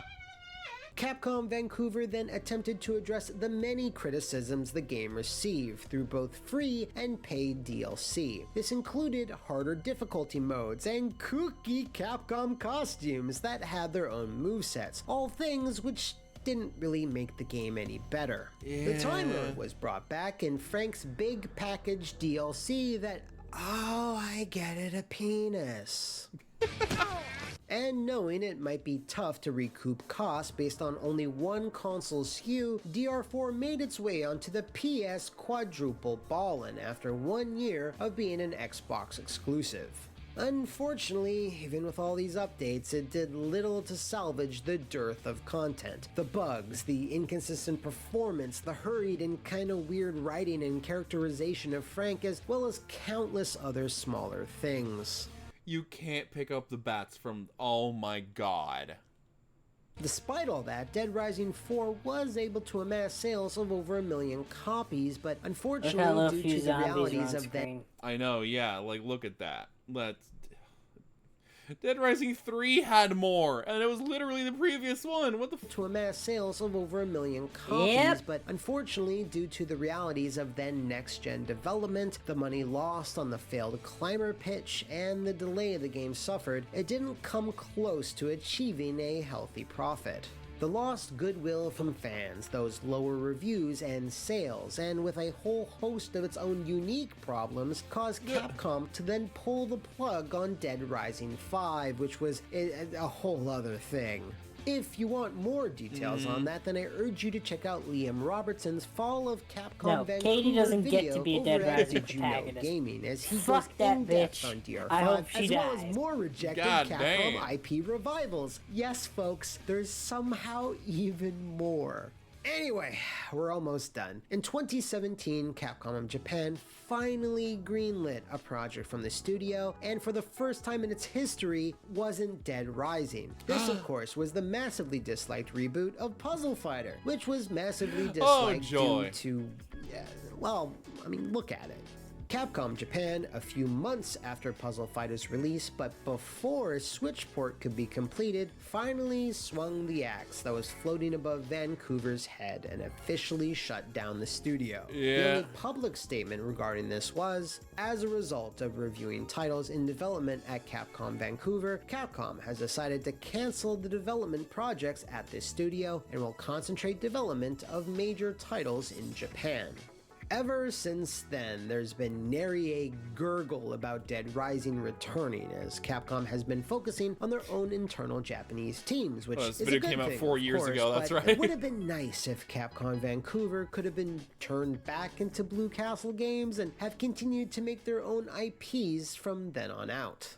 Okay, I'm gonna be real. No one looks great here. The Vancouver studio should have kept Capcom in the loop. Microsoft maybe shouldn't have butted in. Capcom Japan should have had faith in the studio and maybe allowed the staff to stretch their wings like a little bit. No, this they was never a had faith in disaster them 'cause that they didn't everyone care. helped to create. So, after 7 years and 7 standalone Dead Rising releases, the studio behind Dead Rising was, dead. It's over for us. Thanks again to Liam Robertson for his help with this video, and if you know of any other shambling husks of video games or movies that have been put And then a few years after this, we got Dead Rising Deluxe Remaster. So they're not done with the franchise yet. Keyword yet. Hey, Deluxe Remaster was successful. So. Oh yeah, no, and everyone wants Deluxe Remaster. I'm kind of hoping that Dead Rising 2 gets the Resident Evil 4 treatment. Yes, yeah. Lost Planet sure as hell did flop by the third one. Oh yeah. I'm gonna be honest with you. I think the fans would have fucking hated the Dead Rising they were prototyping. Yeah. Because how else are we supposed to look at this other than this is just a cheap knockoff of The Last of Us? Yeah, really. Like, nobody would have liked that. Mm-hmm. I least of all. But, like, nobody would have. Everybody would have been like, what the fuck is this? We don't want this. Yeah, exactly. We want our funny zombie fucking game. Like, that's what Dead Rising is, always has been. Don't make it something it fucking isn't. It definitely was a game that was released under the Dead Rising name. I was cheated out of Dino Crisis reboot. Death Scream. I mean, I wouldn't mind Dino Crisis. Yeah. That game scared the shit out of me. When you hear the devs' comments about what direction they were pushing the game towards, they went from Dead Rising to Dread Rising. Yeah, no, I don't like that. I don't like where the devs wanted to go. Too long didn't watch this video. Blue Castle, what's my purpose, Capcom? You make Dead Rising games. Yeah, and the fact that Capcom didn't just out and out say that. Yeah. Of, we don't want you to make anything other than Dead Rising. Oh, okay. Yeah, really. What Capcom Japan said, it's too ambitious. What they meant, stop having ideas. Shut up, you stupid Canadians. We don't care. The fact that the game even works is impressive. Barely. Yeah, really. Ugh.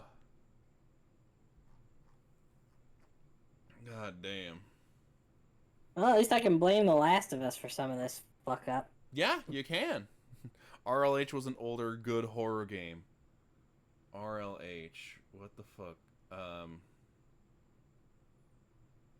Now I need to Google that.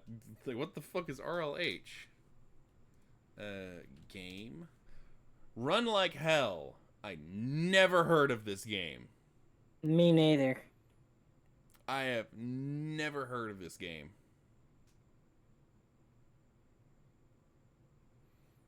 So bad that it was good. Okay, then.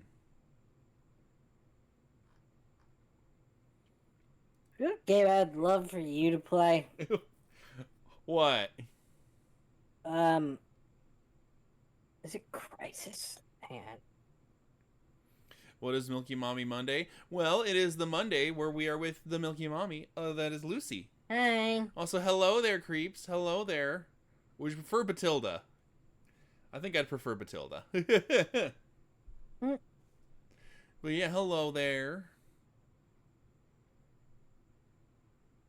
Either is fine. Okay. Fear. That's it. Oh, fear? Not Fears to Fathom. No. Fears to Fathom is also fucking great. It's showing me. Yeah, this game. I actually did play this game in the past. I think it was Fear 2 I played. I know I played one of them. I played either Fear or Fear 2. There's a spiritual successor called Trepang 2. Fucking amazing. It's all about slow-mo, bullets, and rooms full of soon-to-be dead idiots. Okay, then. I love it. Okay, but yeah. I remember Fear, yeah. Oh, yeah, and they even made a 3. Fear 3. Fucking bastards killed fucking Killing Floor. I can't fucking believe that. Oh, yeah. They ruined Killing Floor. for nothing. Look for the what happened with Killing Floor 3.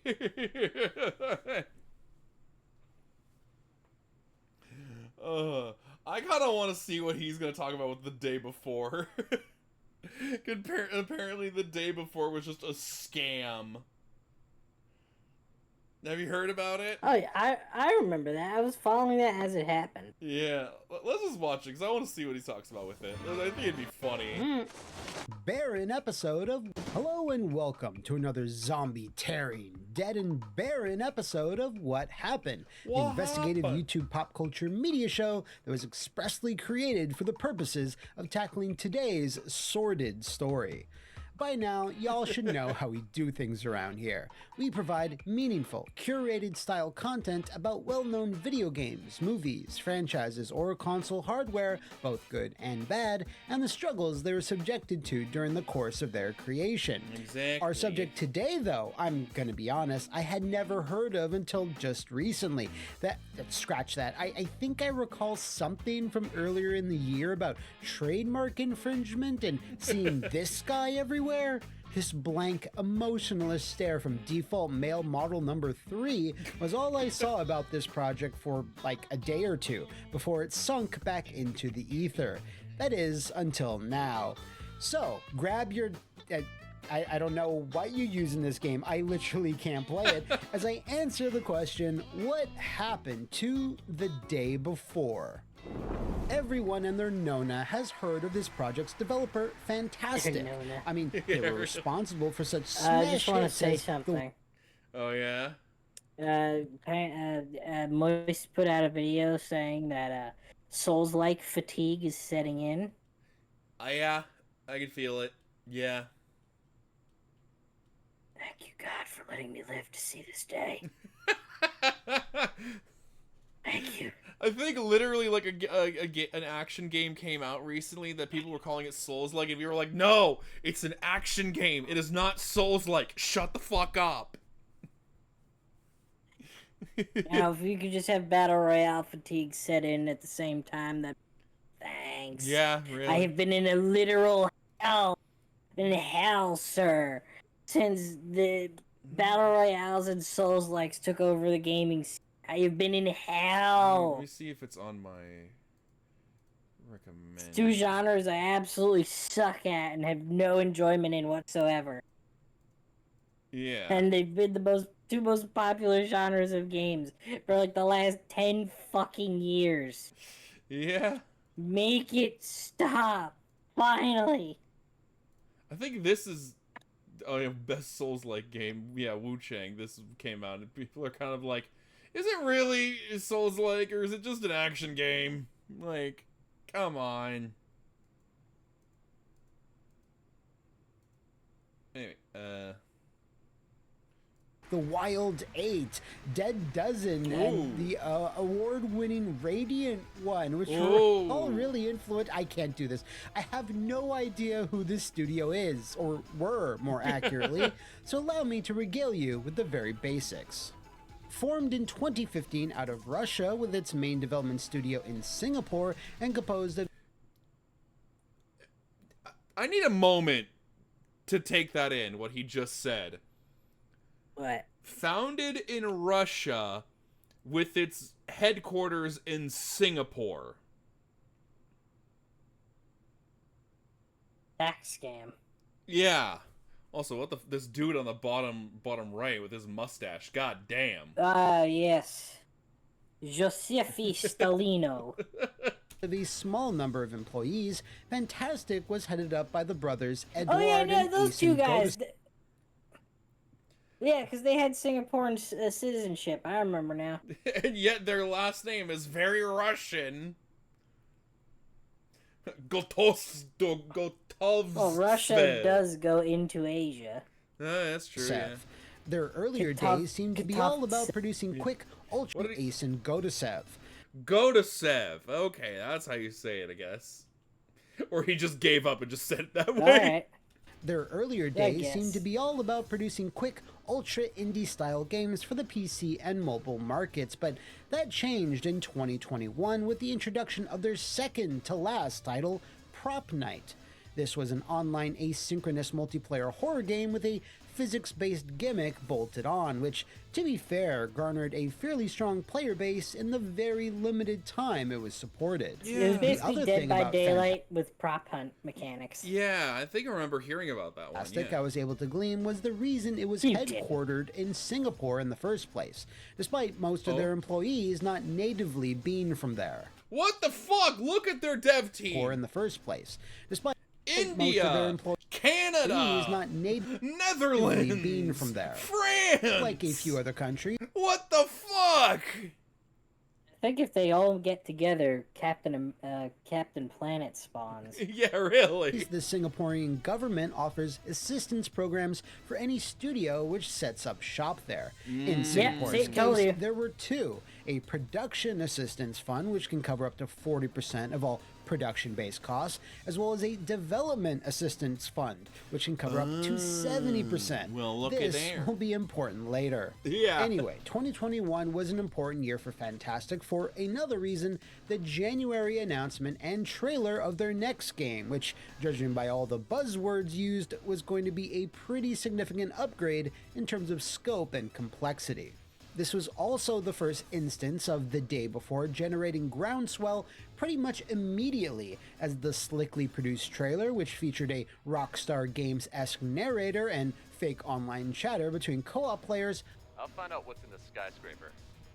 Okay, and I'll look around here. Highlighted. Yeah, because that's definitely how people talk with each other when they're playing a game online. Hey, Ubisoft pulled the same scam with The Division, so, you know. Every developer does that. Whenever they show, like, multiplayer, they always have the scripted fucking, like, oh, yeah, guys, we're still working together. Yeah, this is how we're all doing it. And it's like, no, that's not how it goes. The trailers for The Division, it's gonna be all of New York City. The game, you barely get, like, a couple streets in lower Manhattan. Detailed city, ravaged by a virus that turned people into zombies, which was the style at the... well, still now. Well, it's no secret that a million of these types of games get announced and zombie games will never month, leave. especially on Yeah. Steam. It's the genre that cannot die. Which is kind of fitting. in a sense. I mean, it's just there's so many ways to do zombies, and there's just I mean, they're just again they're an inoffensive enemy, so they're like Nazis. Nobody's ever gonna get mad shooting at them. Yeah, really. And people who do get mad at shooting at them, sorry, your life is so miserable. They have pills for that now. I mean, remember when Resident Evil 5 was announced and everyone got upset because it was like, it's a white guy shooting black people. My God. It's almost as if the game was set in Africa. And literally, they literally, like, Capcom showed one of the like one of the lead developers on it is a black guy going, it's set in Africa. What the fuck do you expect? It's set in Africa. Who else is supposed to be there? Yeah. And it's only Chris. Chris is the only American there. Yeah. Because he's actually a main character of the fucking franchise. Shiva's from Africa. She's Egyptian. Yeah. So shut the fuck up. And what are you talking about? And also, technically, the main villain's Wesker, another white guy. So he's literally a white blonde guy who's trying to take over the world by making everyone super people. He's literally an Nazi. Yeah. It's funny. I saw one video was like trying to say, isn't that kind of like a racist plan from him? And some people were like, maybe in a way it's more elitism. It's more elitism than racism. Oh, fucking... But whatever. Wesker, man. It's Wesker, yeah. Wesker wakes up in the morning, he's like, I hate Chris. His to-do list for the day is hate Chris, hate Chris, hate Chris, take over world, hate Chris. Exactly. Before managed to break through all that white noise, as every major online outlet like IGN and GameSpot helped boost this trailer's visibility, with the IGN upload of the trailer generating 2.5 million views alone, as well as over 5 million views for the next trailer, which released that April. Gotosev Brothers even appeared in another upload and claimed that the day before would bring real innovation to the MMO survival genre with more open gameplay design and an immersive should be a challenge GUI. To scam We've IGN. reinvented everything from the in-game goals to the ways we approach the quality of the game mechanics. Also, pause at the perfect time. Pause on the zoom in of the dog, because it's funny. I was gonna mention the dog. So bored. The dog is so fucking bored. But also, you can tell that's them getting sympathy points by going, "Look, there's a cute dog with us. We have a dog. We're petting the dog." They vaguely boasted, more flanked by a distracting doggo. The rest of the year was dotted by a consistent stream of video updates, all getting uploaded to the biggest channels, while showing off various vehicles, features, gameplay elements, and always pushing the fact that the day before was going to turn the open-world survival MMO on its head with all its dazzling innovations, which is something you should keep in the back of your mind. Then, in October of 2021, Fantastic announced that the game's initial release date was going to be June of 2022, which, given the amount of footage that had already been shared, seemed pretty reasonable and in line with the marketing life cycles of a lot of similar games. It would, in fact, not make that release date, though. Oh, really? And not the one after that. And not the one after that, because this was just the beginning of the shambling, bumbling saga that was the day before's development.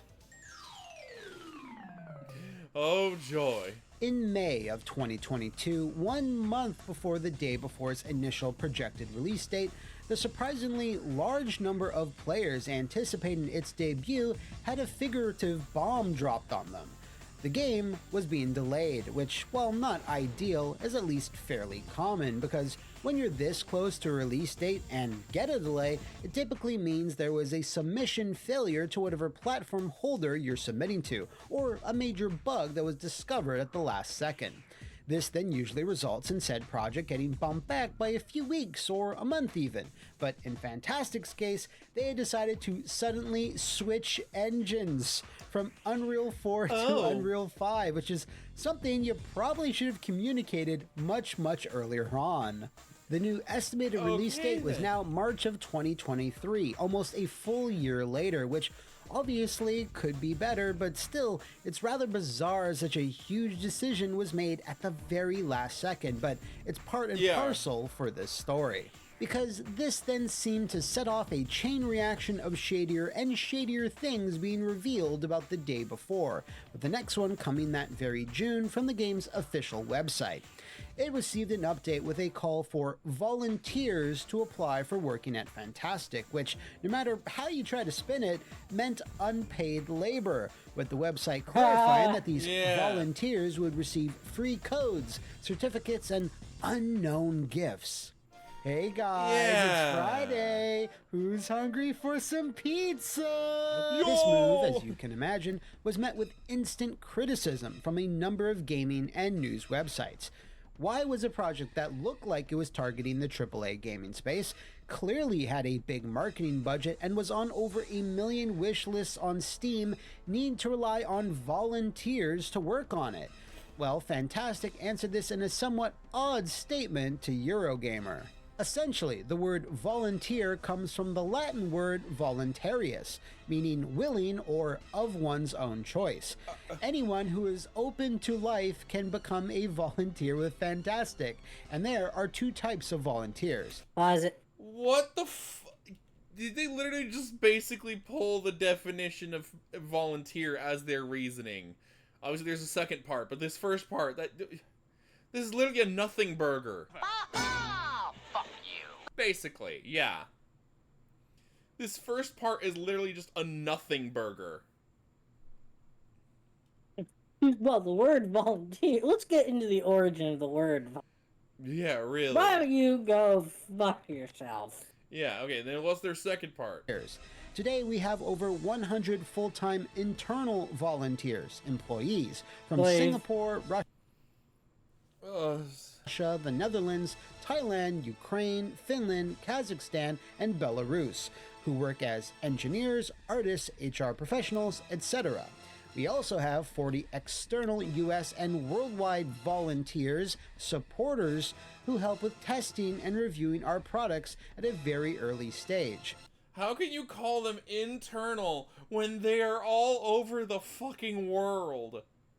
And then you call the US external? Like, what do you mean? What do you mean? Last year, we ordered localization for Prop Night from a well-known large studio specializing in translations. As practice has shown, the result of their work was not so perfect. Most of it had to be redone with the help of our enthusiastic volunteers, supporters. In Prop Night, together with these supporters, we found bugs, dealt with cheaters, and even organized our Discord communities.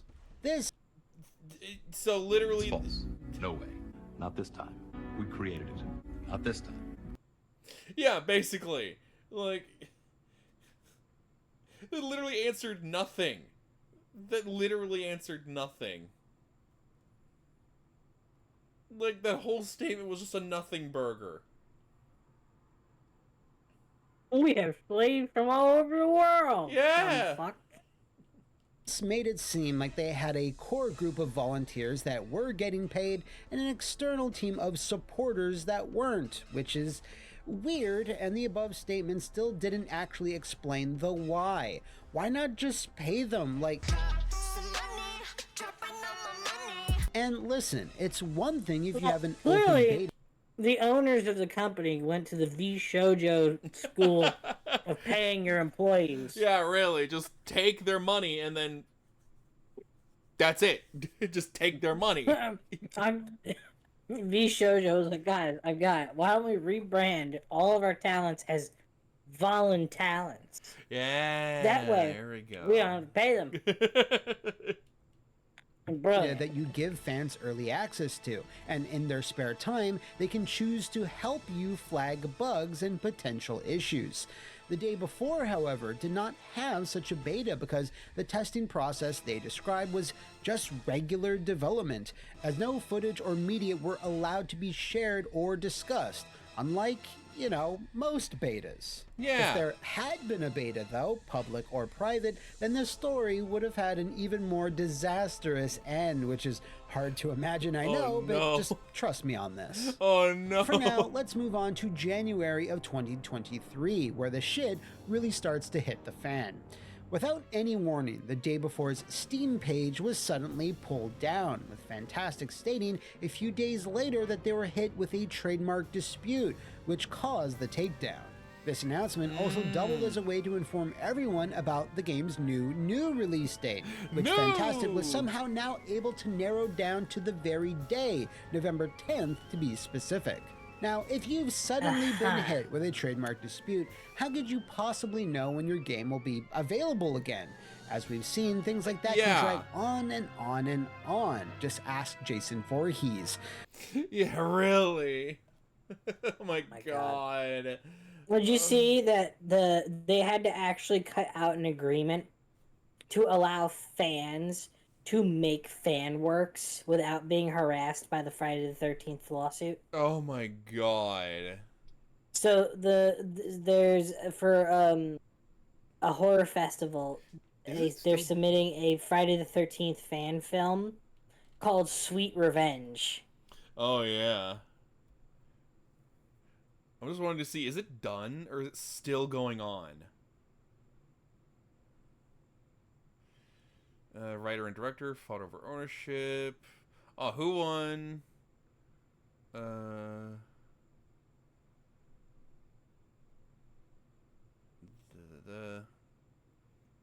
2018 U.S. ruled in favor of Victor Miller.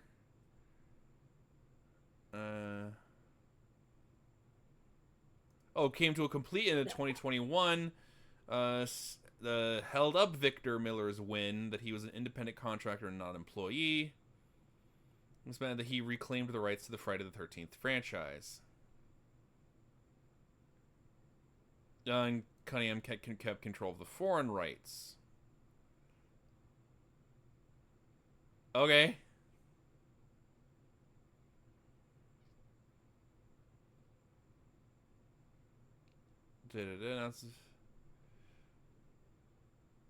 Kept the intellectual property, kept control of from the sequels. Oh, and Miller only has the intellectual property from the first film. Okay.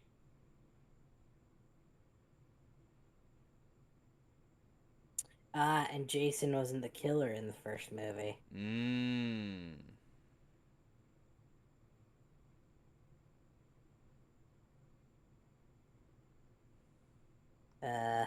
Okay. So...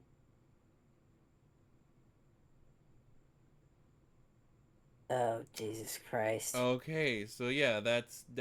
So we're not gonna get anything Friday the 13th until somebody kills Miller and Cunningham.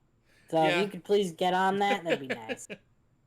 But the studio's founders already had an answer ready in a statement to IGN. Apparently, they were aware of this trademark dispute a while ago, and that the delay to November had nothing to do with this trademark dispute, but was rather already being planned for the regular polish and optimization reason. So they chose the date of November 10th as they felt that would have given them enough time to sort through all these sudden hiccups. So, you knew about it beforehand. You still chose a release date anyway. Okay. Very confident that this issue will be resolved since we have strong legal partners. The extra time will allow us to better prepare for the release and make the overall improvements for the game. It will become even more polished, optimized, and content-filled. Foreshadow! In the business, we call this foreshadowing. Yeah. This statement also saw the brothers Godesev addressing the ever-increasing claims of the day before being some type of scam, where it actually wasn't real and was simply smoke and mirrors and would never come out. They vehemently denied this, of course, by saying, The storm will calm down eventually, and time will put everything in its place. When the game And if you comes believe out, that, people I will have a finally bridge for see the sale in truth. Brooklyn. But Yeah, while we're really. here, we're grateful for such a fantastic journey and for you being with us.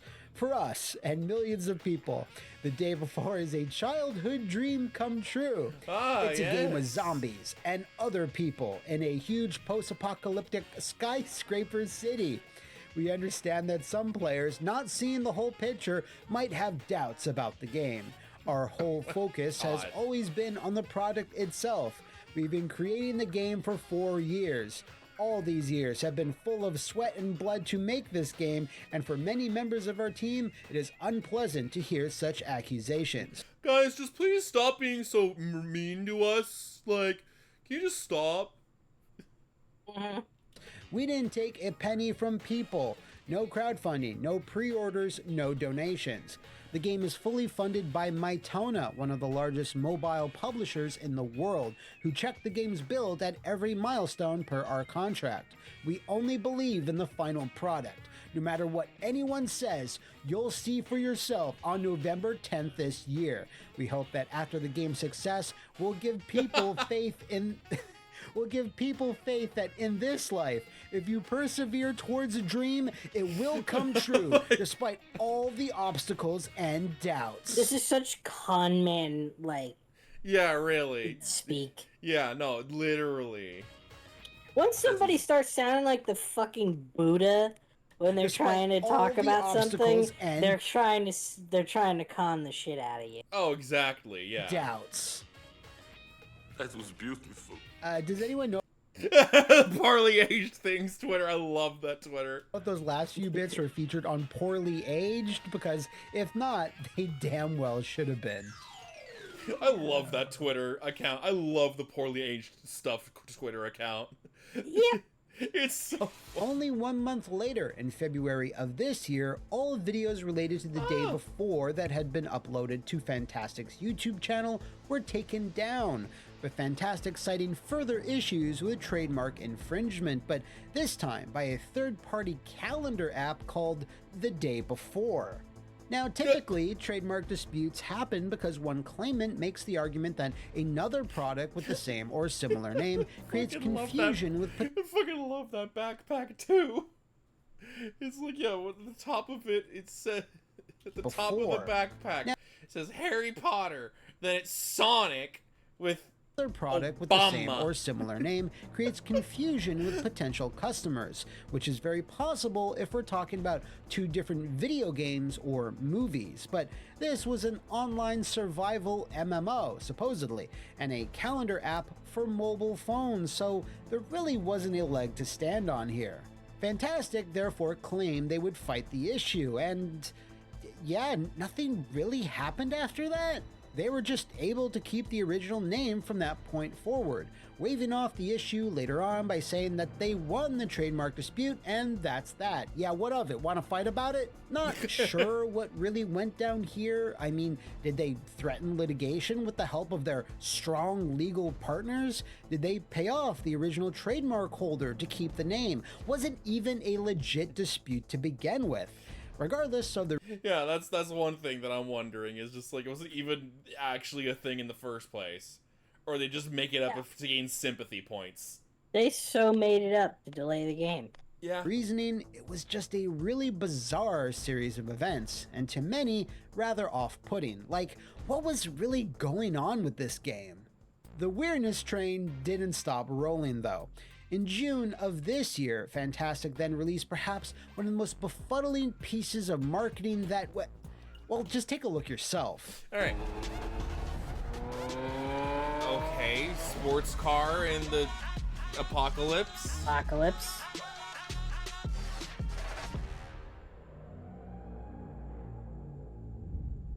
Get ready for November 10th. What is this? Were they going for that bizarre 2006 PS3 marketing style, or like some sort of quirky Dead Island trailer thing? Regardless Hey, I of the love that intent, trailer. it Oh yeah, no, the first Dead Island 2 trailer is amazing. only raised many I people's love that concerns trailer. and or red flags over the day before, especially when you factor in all the other Also, hold up. flags over the day before. Legally distinct pharmacy name right here. They changed a single letter. They literally just scrolled up on the letter wheel. Legally distinct, though. Legally distinct. They could have just put pharmacy. They could have just put pharmacy. Yeah, and it would have been fine. But no, they had to be BVS. There you go. Beavis Pharmacy. Especially when you factor You in want some drugs, all man? the other strangeness that had been going on. Everyone was correct to be worried, though, because once November hit, Fantastic announced it was delaying the game again until December 7th. And first of all, it would do so first by entering Steam's Early Access program. This meant that after all the hype, it wasn't even going to be released as a 100% finished product, which... Also, the name of the city, New Fortune City. Oh, really? Oh, come on. Now we're stealing from Dead Rising. Okay. Like, Capcom wouldn't have shoved a legal boot up their ass over that? Yeah, really. And after all the hype, it wasn't even going to be released as a 100% finished product, which directly went against what Fantastic had said some 7 months ago. Please recall that the whole point of the giant delay to November was for the game to become even more polished, optimized, and content-filled. So fans were understandably upset about this sudden and very last-minute change in plan, especially when... Again, Red X. Legally distinct. Legally distinct. Dude. Could I just put mail or something on that? Or you could just come up with, like, I don't know, Stork Mail Service. There you go. It's not that fucking hard. But no, they chose the even lazier option, just to take a real name and make it legally distinct. Fantastic had never hinted that it was going to be a possibility.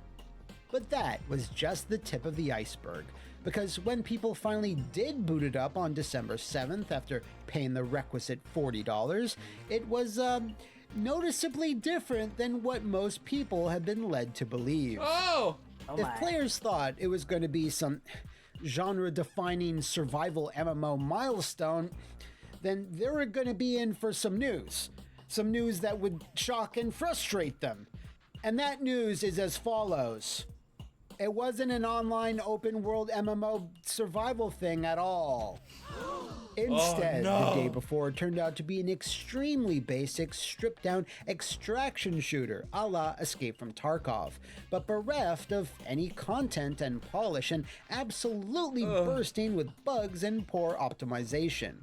People were pissed, and the internet did what the internet does, which was getting flooded by tons of coverage lambasting the laughable state the day before it shipped in, spearheaded by various comparison videos between all the trailers and the final version.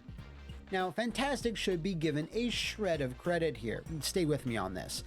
As they stated earlier in the year, they indeed never opened up pre-orders for the day before, so yeah, they didn't directly make any cash off the pre-release hype. But to then take that same credit back, they didn't really need to. Propped up by all the exposure it had received over the last 2 years, the game's 20,000 reviews on Steam and over 30,000 concurrent peak players, according to SteamDB, proved it undeniably made bank on day one at least. But as for exactly how much, we don't really know. But once the jig was up, the negative reviews rolled in hot, wet, and fast. As of right now, the day before is one of, if not the worst reviewed product on the entire platform. Oh my god, overwhelmingly negative with 23,000 reviews. Jesus Christ. Yeah, holy. Then, just 4 days after its launch, and what has to be the new record holder here on what happened, Fantastic's website was replaced with this notice, saying it was shutting down due to the financial failure of the day before. How is that possible? Well, Valve stepped in and lifted their less than 2-hour refund policy just for this particular case, meaning anyone could get their money back even if they played less than 90 minutes. This rare move on their part has indicated to many that Valve must have realized what was going on, and were attempting to mitigate the damage from those that felt cheated after years of incredibly deceptive marketing. Mytona, the mobile games publisher that was supporting Fantastic in this project, revealed that the IP was actually owned by them, and that they would work with Valve to keep issuing refund requests, which will probably be for quite a while yet. Which is something I would be saying to you if the game was even available to purchase anymore. Yes, in conjunction with the announcement its developer was closing down, the day before was also delisted on Steam, where I'm sure it'll become something of an Ark of the Covenant in the months and years to come. Oh wait, people are selling gray market keys for $300 right now. Why? It sucks. Why? Okay. Oh, and in a really fun bonus fact, anybody that bought one of those keys must be pissed, because it was recently announced that the servers are now being shut down on January 22nd, so the game will no longer be functioning for anyone. So yeah, that was a lot. Thankfully, a few more answers were revealed just recently in an interview on DualShockers with an anonymous former employee who worked on the day before. Ooh, this will be interesting and juicy.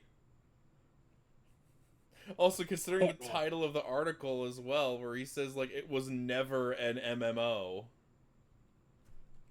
Like... in an interview... Yeah. Never an MMO. Oh. On DualShockers with an anonymous former employee who... I think I also learned, like, some people said, like, some of the assets that are in Day Before are literally just ready-made assets you can just get on, like, developer marketplaces. Yep. They didn't even make anything. They just took these assets and went, we're gonna make a game out of it.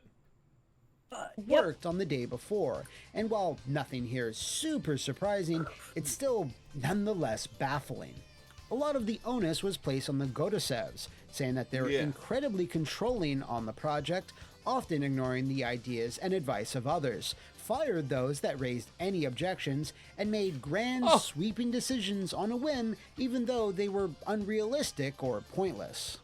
A lot of stupid ideas were implemented, removed, and re-implemented because the brothers thought they knew better than us about what people wanted. A huge amount of time and work was wasted because jobs had to be done and redone. Oh, joy. Yeah, isn't that great? Do work on a thing. Actually, no, we're gonna remove it. Okay, I'll delete it. Actually, did you delete it? Yes. Well, we want it again. What do you mean you want it again? So fucking stupid. As for the massive bait and switch between an online MMO and an extraction shooter, well, as it turns out, there wasn't actually any grander plan or some giant technical issue that made it impossible to achieve. According to the ex-employee, it was always a bold-faced lie. I never saw it as an MMO project. No one from our team knows why they called it an MMO. It was always a third-person shooter with some co-op mechanics. Not one RPG mechanic was implemented. Skills were an idea and they were in the prototype stage, but nothing more. Maybe the CEOs knew something and didn't tell us. Yeah, how they're gonna just make money off of this and then go peace later. There was no possible way to put a lot of people in the world or make the world bigger. From the beginning, the idea was that the servers would be under 100 people. That is not an MMO. No clans, no raids, closed hubs. It's been that way for over 2 years. Oh my god. That's not to say before those 2 years that the day before wasn't originally planned to be an online MMO thing, but chances are probably not. The employee would also go on to say that the decision to close Fantastic most likely came from Mytona, and confirmed the legitimacy of a leaked document that stated the day before had sold around 200,000 copies, and at the time the doc was leaked, had been refunded about 90,000 times. God damn. Oh my god. And of course the rest of it is in Russian, so we can't really see it, but that's... oh my god. So somebody made off with something, although it's unclear who. Big ups again to DualShockers for scoring this interview, as it does help confirm many suspicions. Link in the description below. Finally, Fantastic cleared out their entire YouTube channel of videos. Their Twitter account, as of this writing, went dark on December 13th. And then there's what happened to the Godaseb brothers, yeah, which I'll what be happened answering on my new segment, Where in the World is Blank? Now, when a studio usually goes out of business, you tend to hear about... Again, another legally distinct Uber Eats, but instead of Uber, it's Yiber. It's a Y instead of a U. Jesus Christ. Actually, wait, that would also be a P and not a B. But still, legally distinct.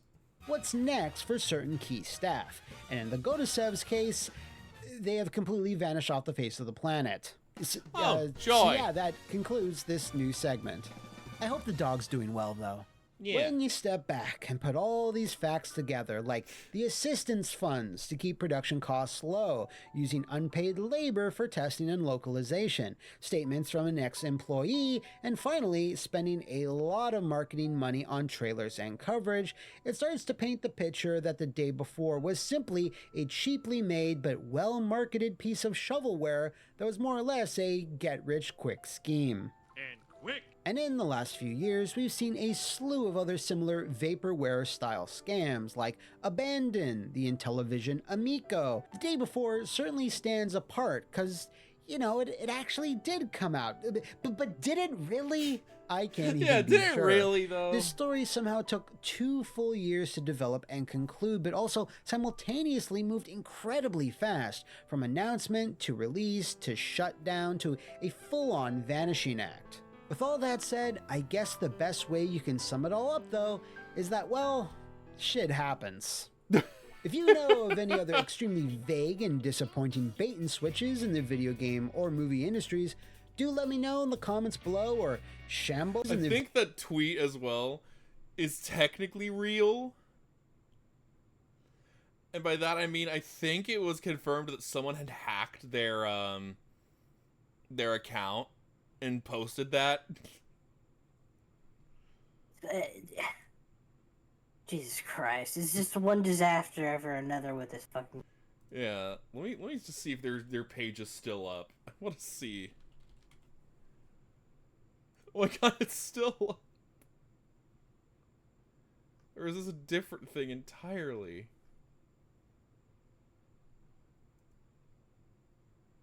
Oh, coming soon. I think this is a different thing entirely, though. Let me check the oldest. See if I can figure that out.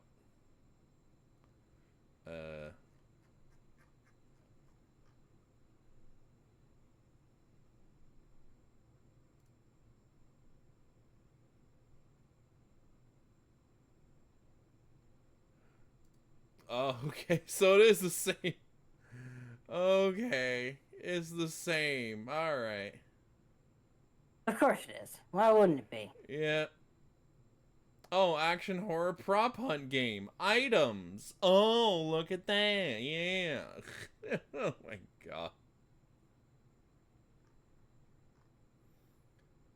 Anyway. If you know of any other extremely vague and disappointing bait... Yeah, goddamn. What the hell? Is this the record for the fastest what happened ever from the game's release to actual episode? What date was it released? December 30th! Oh my god! Oh my god, that's so funny. And as he said, it came out December 3rd. So literally almost the rest of the month. Damn, okay. Having hammer the day before, what happened? Head devs giving an address while petting a dog should have been an obvious red flag for anyone who's seen any kind of apology video. Yeah, I pointed it out too!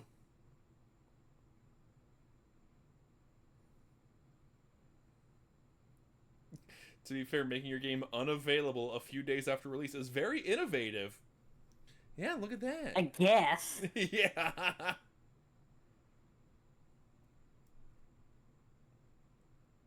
But to play a dog of distraction in one of their videos was a huge red flag. Reeks of the your employer telling you we're family kind of stuff. Oh yeah, we're family, you know. Oh god.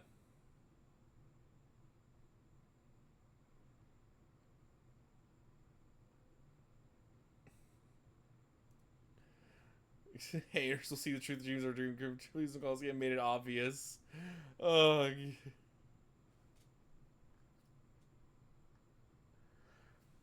Yeah, no, this is like an exercise into stupidity. Mm-hmm.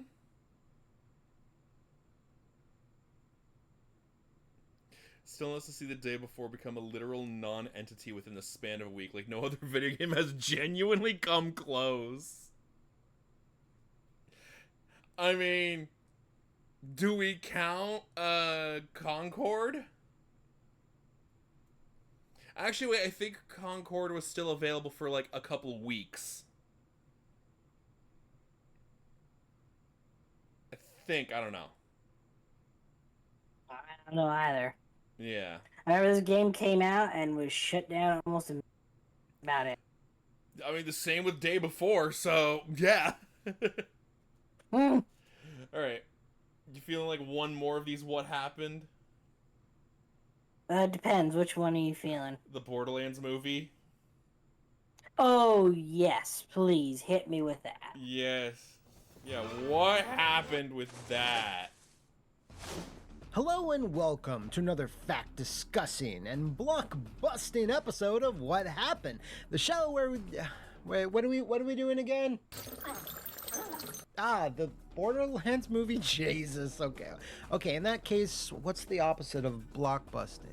Oh, okay. Block repairing episode of What Happened, a YouTube-style pop culture media show that cracks open the darkest vaults from all over the entertainment industry. And you're all in luck, because today's sordid little story will not only be doing that, but delve into the realm of complete and utter movie mismanagement, which includes, but is not limited to, financial fumbling, creative uncertainty, poor timing, catastrophic casting, and just plain old bad luck, which resulted not only in producing the biggest box office bomb of 2024, but one that took 9 years to fail. So, game about a team of badasses. Cast Kevin Hart.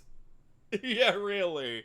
Oh my god. Ready your fusion-powered, acid-spewing rocket machine guns and psycho masks as I answer the question, what happened to Borderlands? The movie! Could you turn this shit off?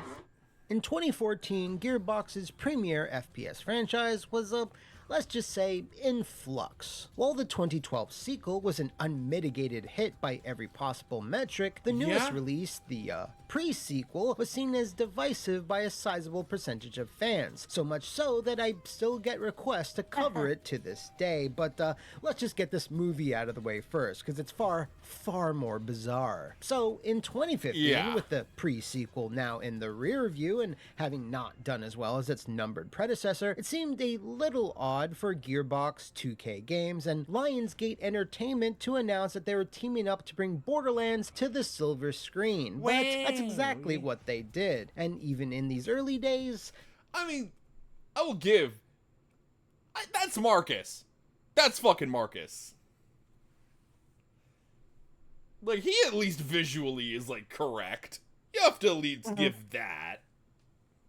Things I at least believe with that, the guy wanted off. to make a game. You see, in May of that year, early reports started circulating throughout the trades and websites that Lionsgate were tapping writer/director Leigh Whannell to helm the adaptation, no doubt due to their shared success working on the Saw franchise, of which he was the co-creator of. The report even mentions that the tone and style they're aiming for was going to be Mad Max by way of Guardians of the Galaxy, which turned out to be scarily accurate and not at all surprising. Fury Road had just wowed cinema goers that very month, and Guardians had been one of 2014's biggest hits. This report therefore seemed rather credible and all but confirmed, until it was somewhat deconfirmed that August when a press release finally went out, formally announcing that work on the movie had officially begun and introduced a select few of the creative heads of the project. Interestingly, one of them just so happened to be an old friend of what happened,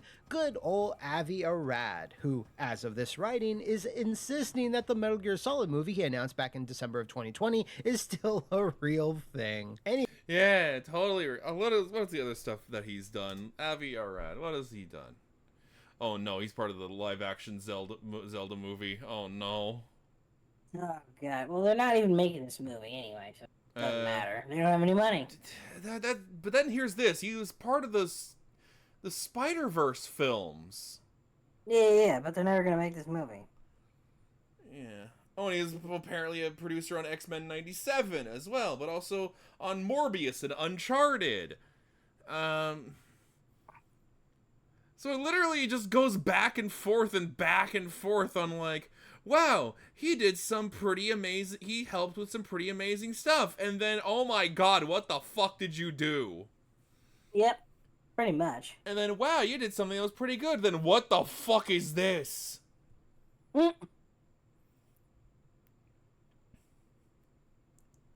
then, wow, that's actually pretty good. What the fuck is this? It's just going back and forth and back and forth and back and forth. Also, a lot of his stuff is producing stuff is with Marvel. What the fuck? I'm not even kidding. I'm seeing mostly Marvel stuff on here for his producing. Of course.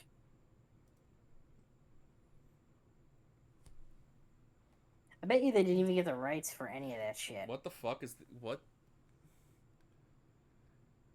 There's gonna be a live-action Naruto. Oh god, no. Oh god. Anyway, moving on. Back to this. God damn. Yeah, the Metal Gear Solid one that he swears is still happening, guys. It's still. When was this video made? 10 months ago. It's still happening, guys. It's still happening.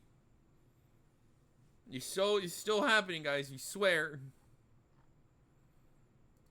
Anyway, the official press release was all sunshine and rainbows, with everyone promising the world but not giving any real tangible details on who would be writing or starring in it, which is usually the case for a press release like this, where 90% of the time, at least a director is attached to drum up interest. Leigh Whannell wasn't mentioned at all, which, you know, fine, maybe they hadn't sealed the deal on him just yet, but it seemed like they hadn't sealed the deal on anyone. After the announcement, the project went dark for several years, which, if you are not familiar with movie-centric What Happened episodes, means that nobody could deliver a script that satisfied everyone. And in this particular case, there was a lot of, everyone. Borderlands has something like 18 different people in its producing credits. Oh my, 18 people on the producing credits. That's, oh, great. Yeah, okay. It's not even excessive. Avi, his brother Ari, various Lionsgate execs in its producing credits.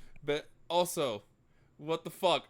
You have a brother. Everyone. Your name is Avi, and you have a brother named Ari. The parents were not very creative. Yeah, nothing like bouncing around and watching a train wreck. Exactly, Andrew. Best line in the live-action Zelda. Yeah, really, I know, right? It has something like I felt it when it was delivered by... Who did they cast as him again?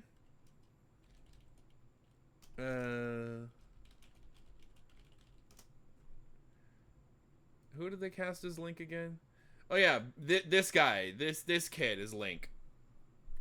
Yeah, when he delivered it, I was like, oh damn, that was, oh damn, you know, it really hit me.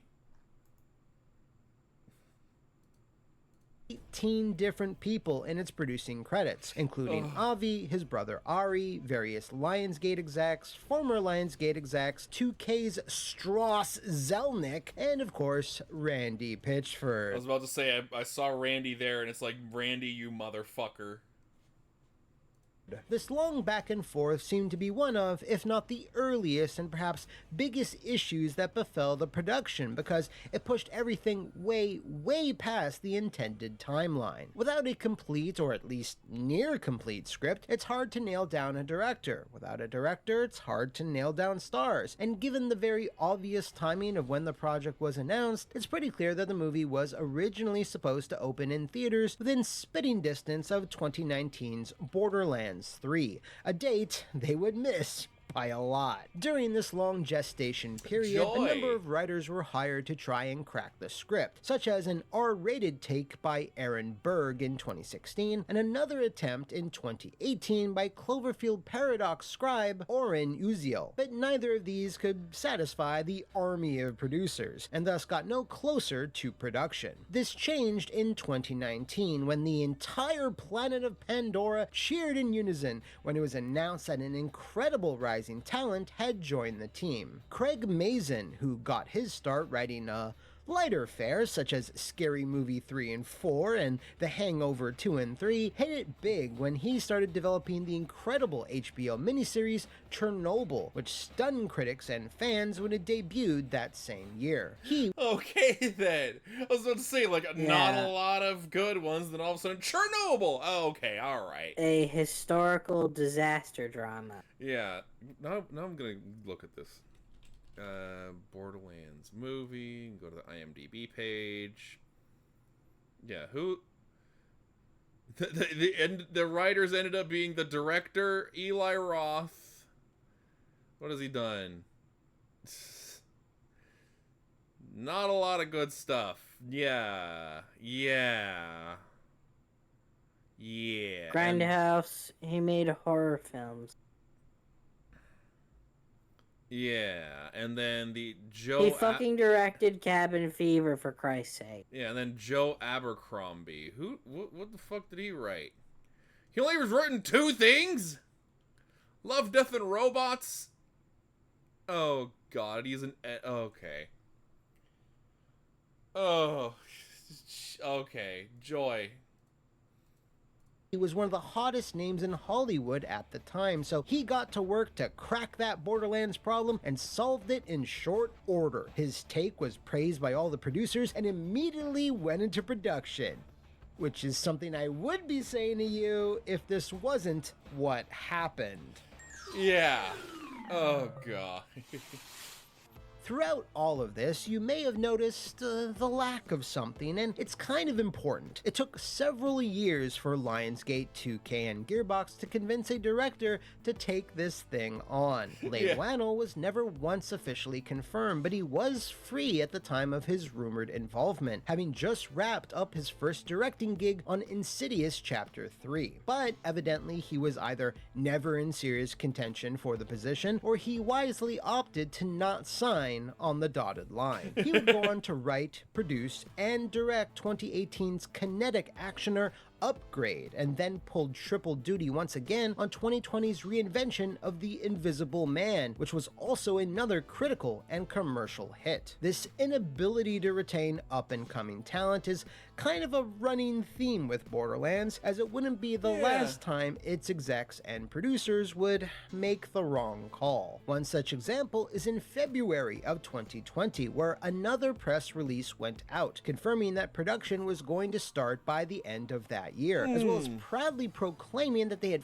finally secured a director, that being Eli Roth. Now, it's not controversial to say that Mr. Roth has had a spotty filmography. For every Cabin Fever or Hostel, you have the absolutely dreadful Knock Knock, or the even worse Death Wish remake. And then you have something more in the middle, like his attempt at family-friendly PG-13 fare, The House with the Clock and Its Walls. Now, while those are some of his directing... That is quite a mouthful of a name. Also kind of lets you... Yeah, I remember. Also kind of puts you in the realizing, oh, maybe Eli is part of the reason they got Jack Black, because he's worked with Jack Black before. Mm-hmm. The house with the clock and its walls. Now, while those are some of his directing credits, he also has several writing ones as well, and his comments from the press release made it pretty clear that some things were going to change. I'm so excited to dive into the world of Borderlands, and I could not be doing it with a better script, producing team, and studio. I have a long, successful history with Lionsgate. I feel like we have grown up together, and that everything in my directing career has led to a project of this scale and ambition. I look forward to bringing my own energy, ideas, and vision to this wild, fun, and endlessly creative world of the game. Randy Pitchford and everyone at Gearbox have been incredibly supportive of my ideas. Why don't we correct that line right there? I'm gonna sure it's good. It's just Randy Pitchford has been incredibly supportive of my ideas. I'm sure everyone at Gearbox is just like, God damn it, Randy, can you just fuck off? No. It really feels like a perfect storm of creators coming together. We are out to make a new classic, one which the fans of the game will love. Already, that's like a red flag when it comes to like video game adaptations. That's already a red flag. Yep. Because that just screams, we're not going to be faithful to the source material. But also one which will find new audiences globally. Yeah, aka, we're not going to be faithful to the source material.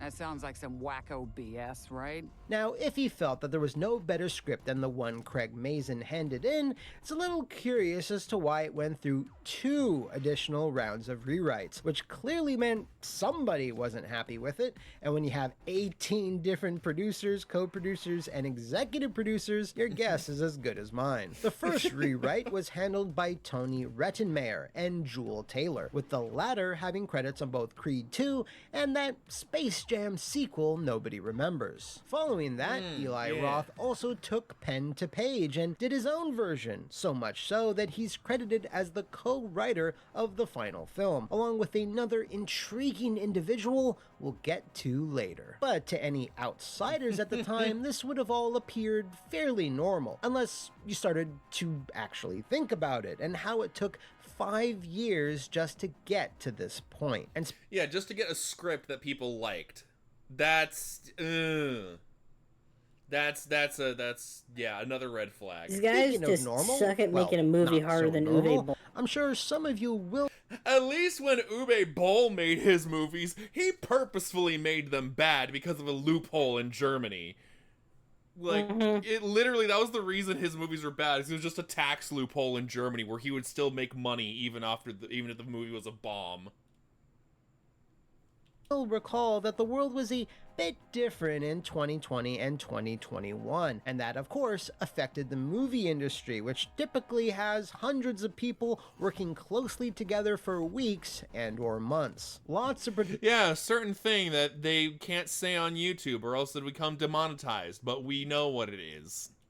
Productions were either delayed or shut down, and those that were just starting up had to deal with plenty of restrictions and not having the regular filming locations available to them, as it was largely based on how each country was responding to the pandemic. This also could be said about the cast, in that the list of available actors who wanted to work at the time was probably a little thinner than usual, so some favors would need to be called in. Roth had previously worked with both Cate Blanchett and Jack Black on the Walls and the Clock movie that I mentioned earlier, so their involvement in Borderlands was most likely helped by that connection. As the rest of the cast, such as Kevin Hart, Jamie Lee Curtis, and Edgar Ramirez as some bad guy, it doesn't matter because he's not Handsome Jack, just felt like a mishmash of actors who just so happened to show up, and not because they were interested in the material. This was actually semi-confirmed by Cate Blanchett herself in an interview, where the main reason she took the role was that she was suffering from cabin fever from being stuck at home for so long. So I don't want to know. It's But spiraling. with the cast casted, the filming of Borderlands kicked off in Budapest, Hungary, lasted from April to June of 2021, and then absolutely nothing. Usually it takes the guts of a year before marketing materials like screenshots, posters, and trailers make their way online once a big film enters post-production, but yeah, not in this case. Lionsgate only released one singular image of Borderlands over the course of the next 2.5 years, and as you can see, it was not the most exciting. Yeah, I feel so bad for all those websites that are forced to use this over and over again for all their articles. Yeah, just a silhouette of the main cast to show that there's Krieg, Tiny Tina, why am I blanking on the rest of the names? Tannis. Meatball Subman.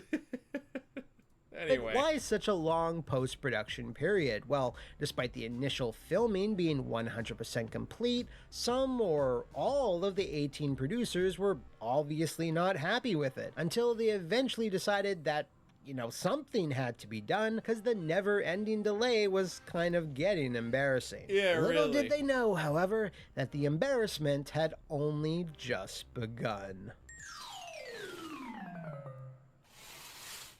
At the top of 2023, the rumor mill began ablazing with the story that at some point Eli Roth had been fired from working on Borderlands, and that the film actually hadn't been completed, and that Tim Miller of Deadpool 1 and Terminator Dark Fate fame had been brought in to finish the scenes that were never shot. This, like a fair few rumors from within Tinseltown, did come from a nugget of truth, although it took an exclusive story from Deadline to clarify it. According to them, which was echoed by Lionsgate themselves, Borderlands had been completed on schedule, but they, 2K, and Gearbox agreed it needed reshoots. A lot of reshoots. And by the time that they decided on this, which was more than a year and a half later, Eli Roth was no longer available, as he had commitments to his long-gestating Thanksgiving-themed slasher film, Thanksgiving. So, what a clever title for a slasher film. Yeah, really. I mean, we say that, but then we say that, but then what is Michael Myers from? Halloween. So it's like, all right. The 70s. Yeah, that's true too. That's true. That was a pretty decent film. Okay, I'll believe you. Tim Miller was put in charge of shooting these several weeks of reshoots, which is really common for many big pictures, dating even back to the 80s, but the circumstances here were definitely unique. Usually, when a movie initially wraps, the editing process then reveals problems with the whole, like needing more connective tissue between scenes, additional dialogue, etc., etc. But this is usually decided quite quickly, so they can easily retain the services of the original director or actors, lest they get too busy with future projects. But for whatever reason, these reshoots happen well after the fact. Hell, the young actress that played Tiny Tina had grown noticeably older, so they constantly had to film her from behind or with faraway shots. Of course, the biggest red flag of hastily done reshoots and of course studio interference is voice-over dialogue, as it's fast, cheap, and can get across a ton of plot without having to, show a ton of plot. So that's why the finished film that played in theaters was absolutely dripping with it. Let me tell you everything you need to know about Pandora. The once peaceful world was overrun with fighting and killing one another. A daughter of Arinda would open the vault. Why was there such a long delay before the reshoots began, though? Well, that's one of two mysteries I don't think we'll ever get the answers to. Maybe with Borderlands 4 entering development, Gearbox and 2K wanted to delay the film so it would sync up better with that, as it's a very Randy thing to do. Perhaps they originally wanted Eli Roth to helm the second round, but decided to wait until his commitments on Thanksgiving were done. But then those took longer than expected, so they went with Tim Miller. Or the 18 producers argued so much over the initial cut that by the time they decided a course of action, a year and a half had just blinked by. I wouldn't be surprised if it was all three, frankly. But that... Yeah, literally, some sort of combination of all of those is probably the most correct answer. Like, let's be honest. Like, yeah, Randy being Randy makes sense, and then the producers, considering they also couldn't agree before making the film, them not being able to agree after the film was made also makes sense.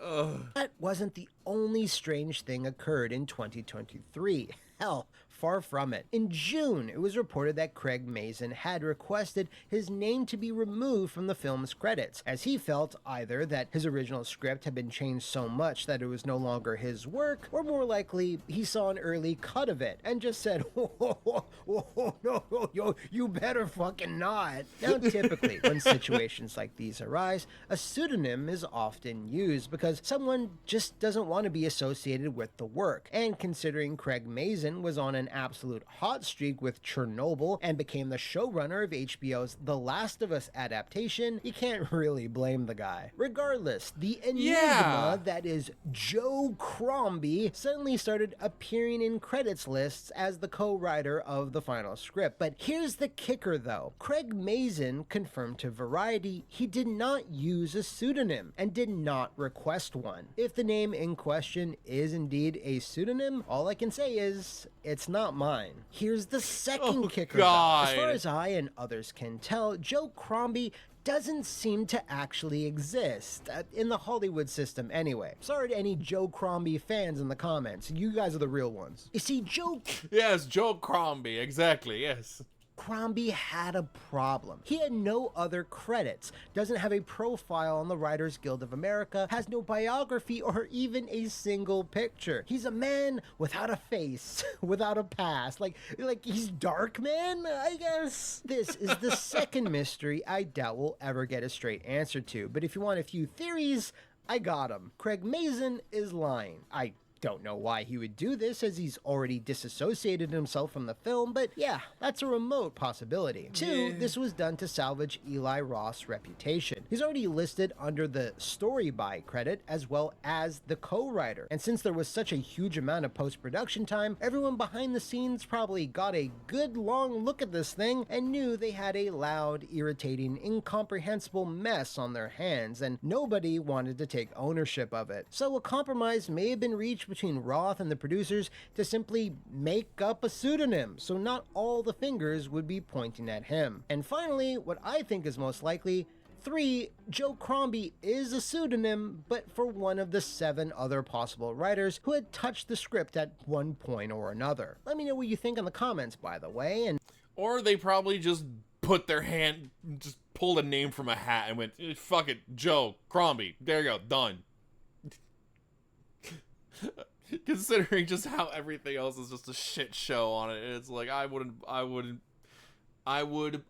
believe it that if they just did that, just pulled a name out of a hat and went, fuck it, there, done, we're good.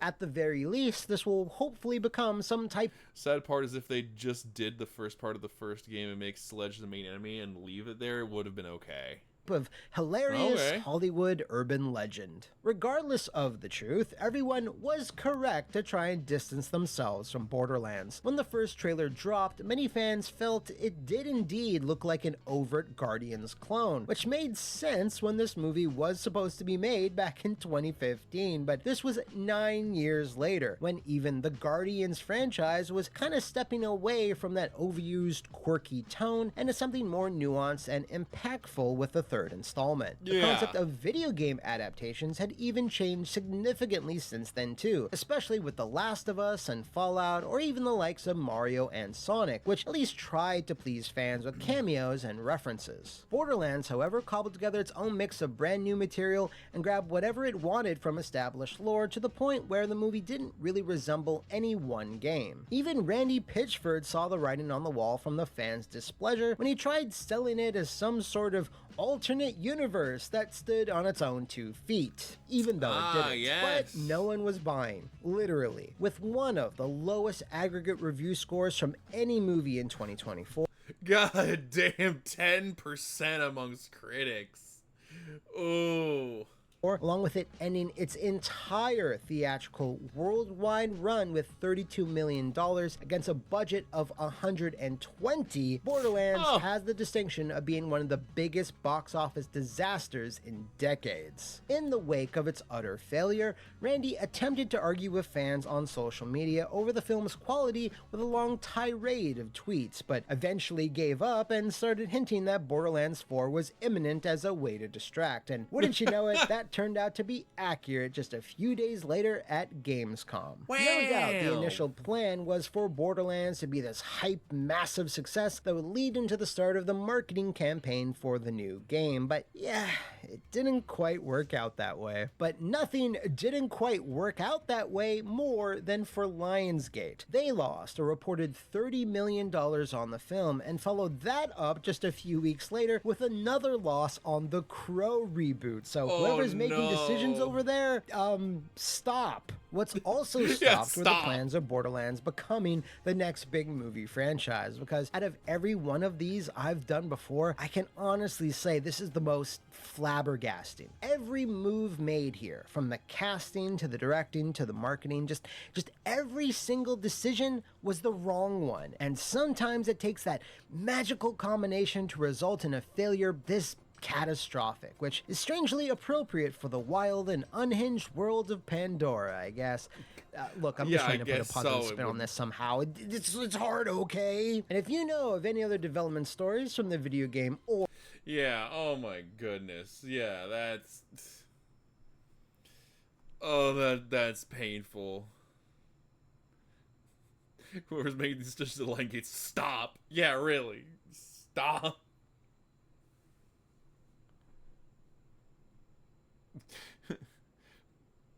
But I don't remember where I saw it. Borderlands, starring Tiny Roland, Normal Tina, Hot Aunt Lilith, Grandma Tanis, and Krieg for some goddamn reason. Yeah? Yeah, really. Almost every niche media to movie adaptation falls prey to the same fate, making something that tries to appeal to everyone, which ends up pleasing no one. Yeah, no, that really is just like... Yeah. That literally is just what happens every time a niche media... They're like, oh, let's try to appease everyone. Halo and Borderlands had a hold my beer moment. Oh my god, yeah. Oh my god, the Halo show. Ugh. The definition of too many cooks in the kitchen and no one knows how to cook.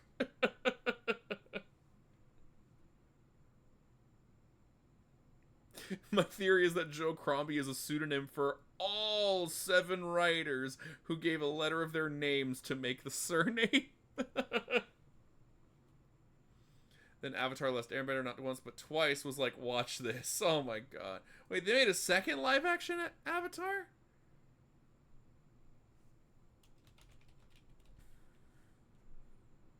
I know there was the original.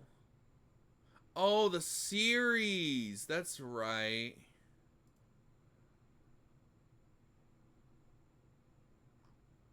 Yeah.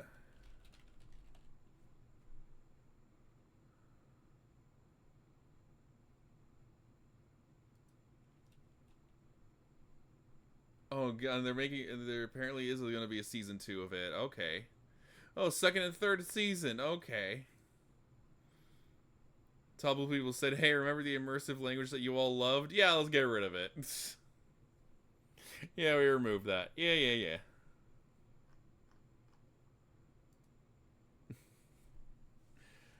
Oh my goodness. What happened? Randy Pitchford as a producer and Eli Roth never playing the games. That happened. As soon as I saw Kevin Hart as Roland, I was like, well, this is gonna suck and hard. Yeah. Number 1 shit show, Dragon Ball Evolution. Oh my god, Dragon Ball Evolution. Oh,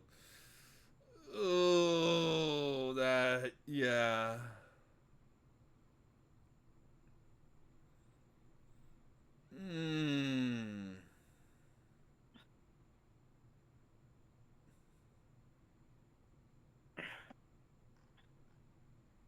Anyway.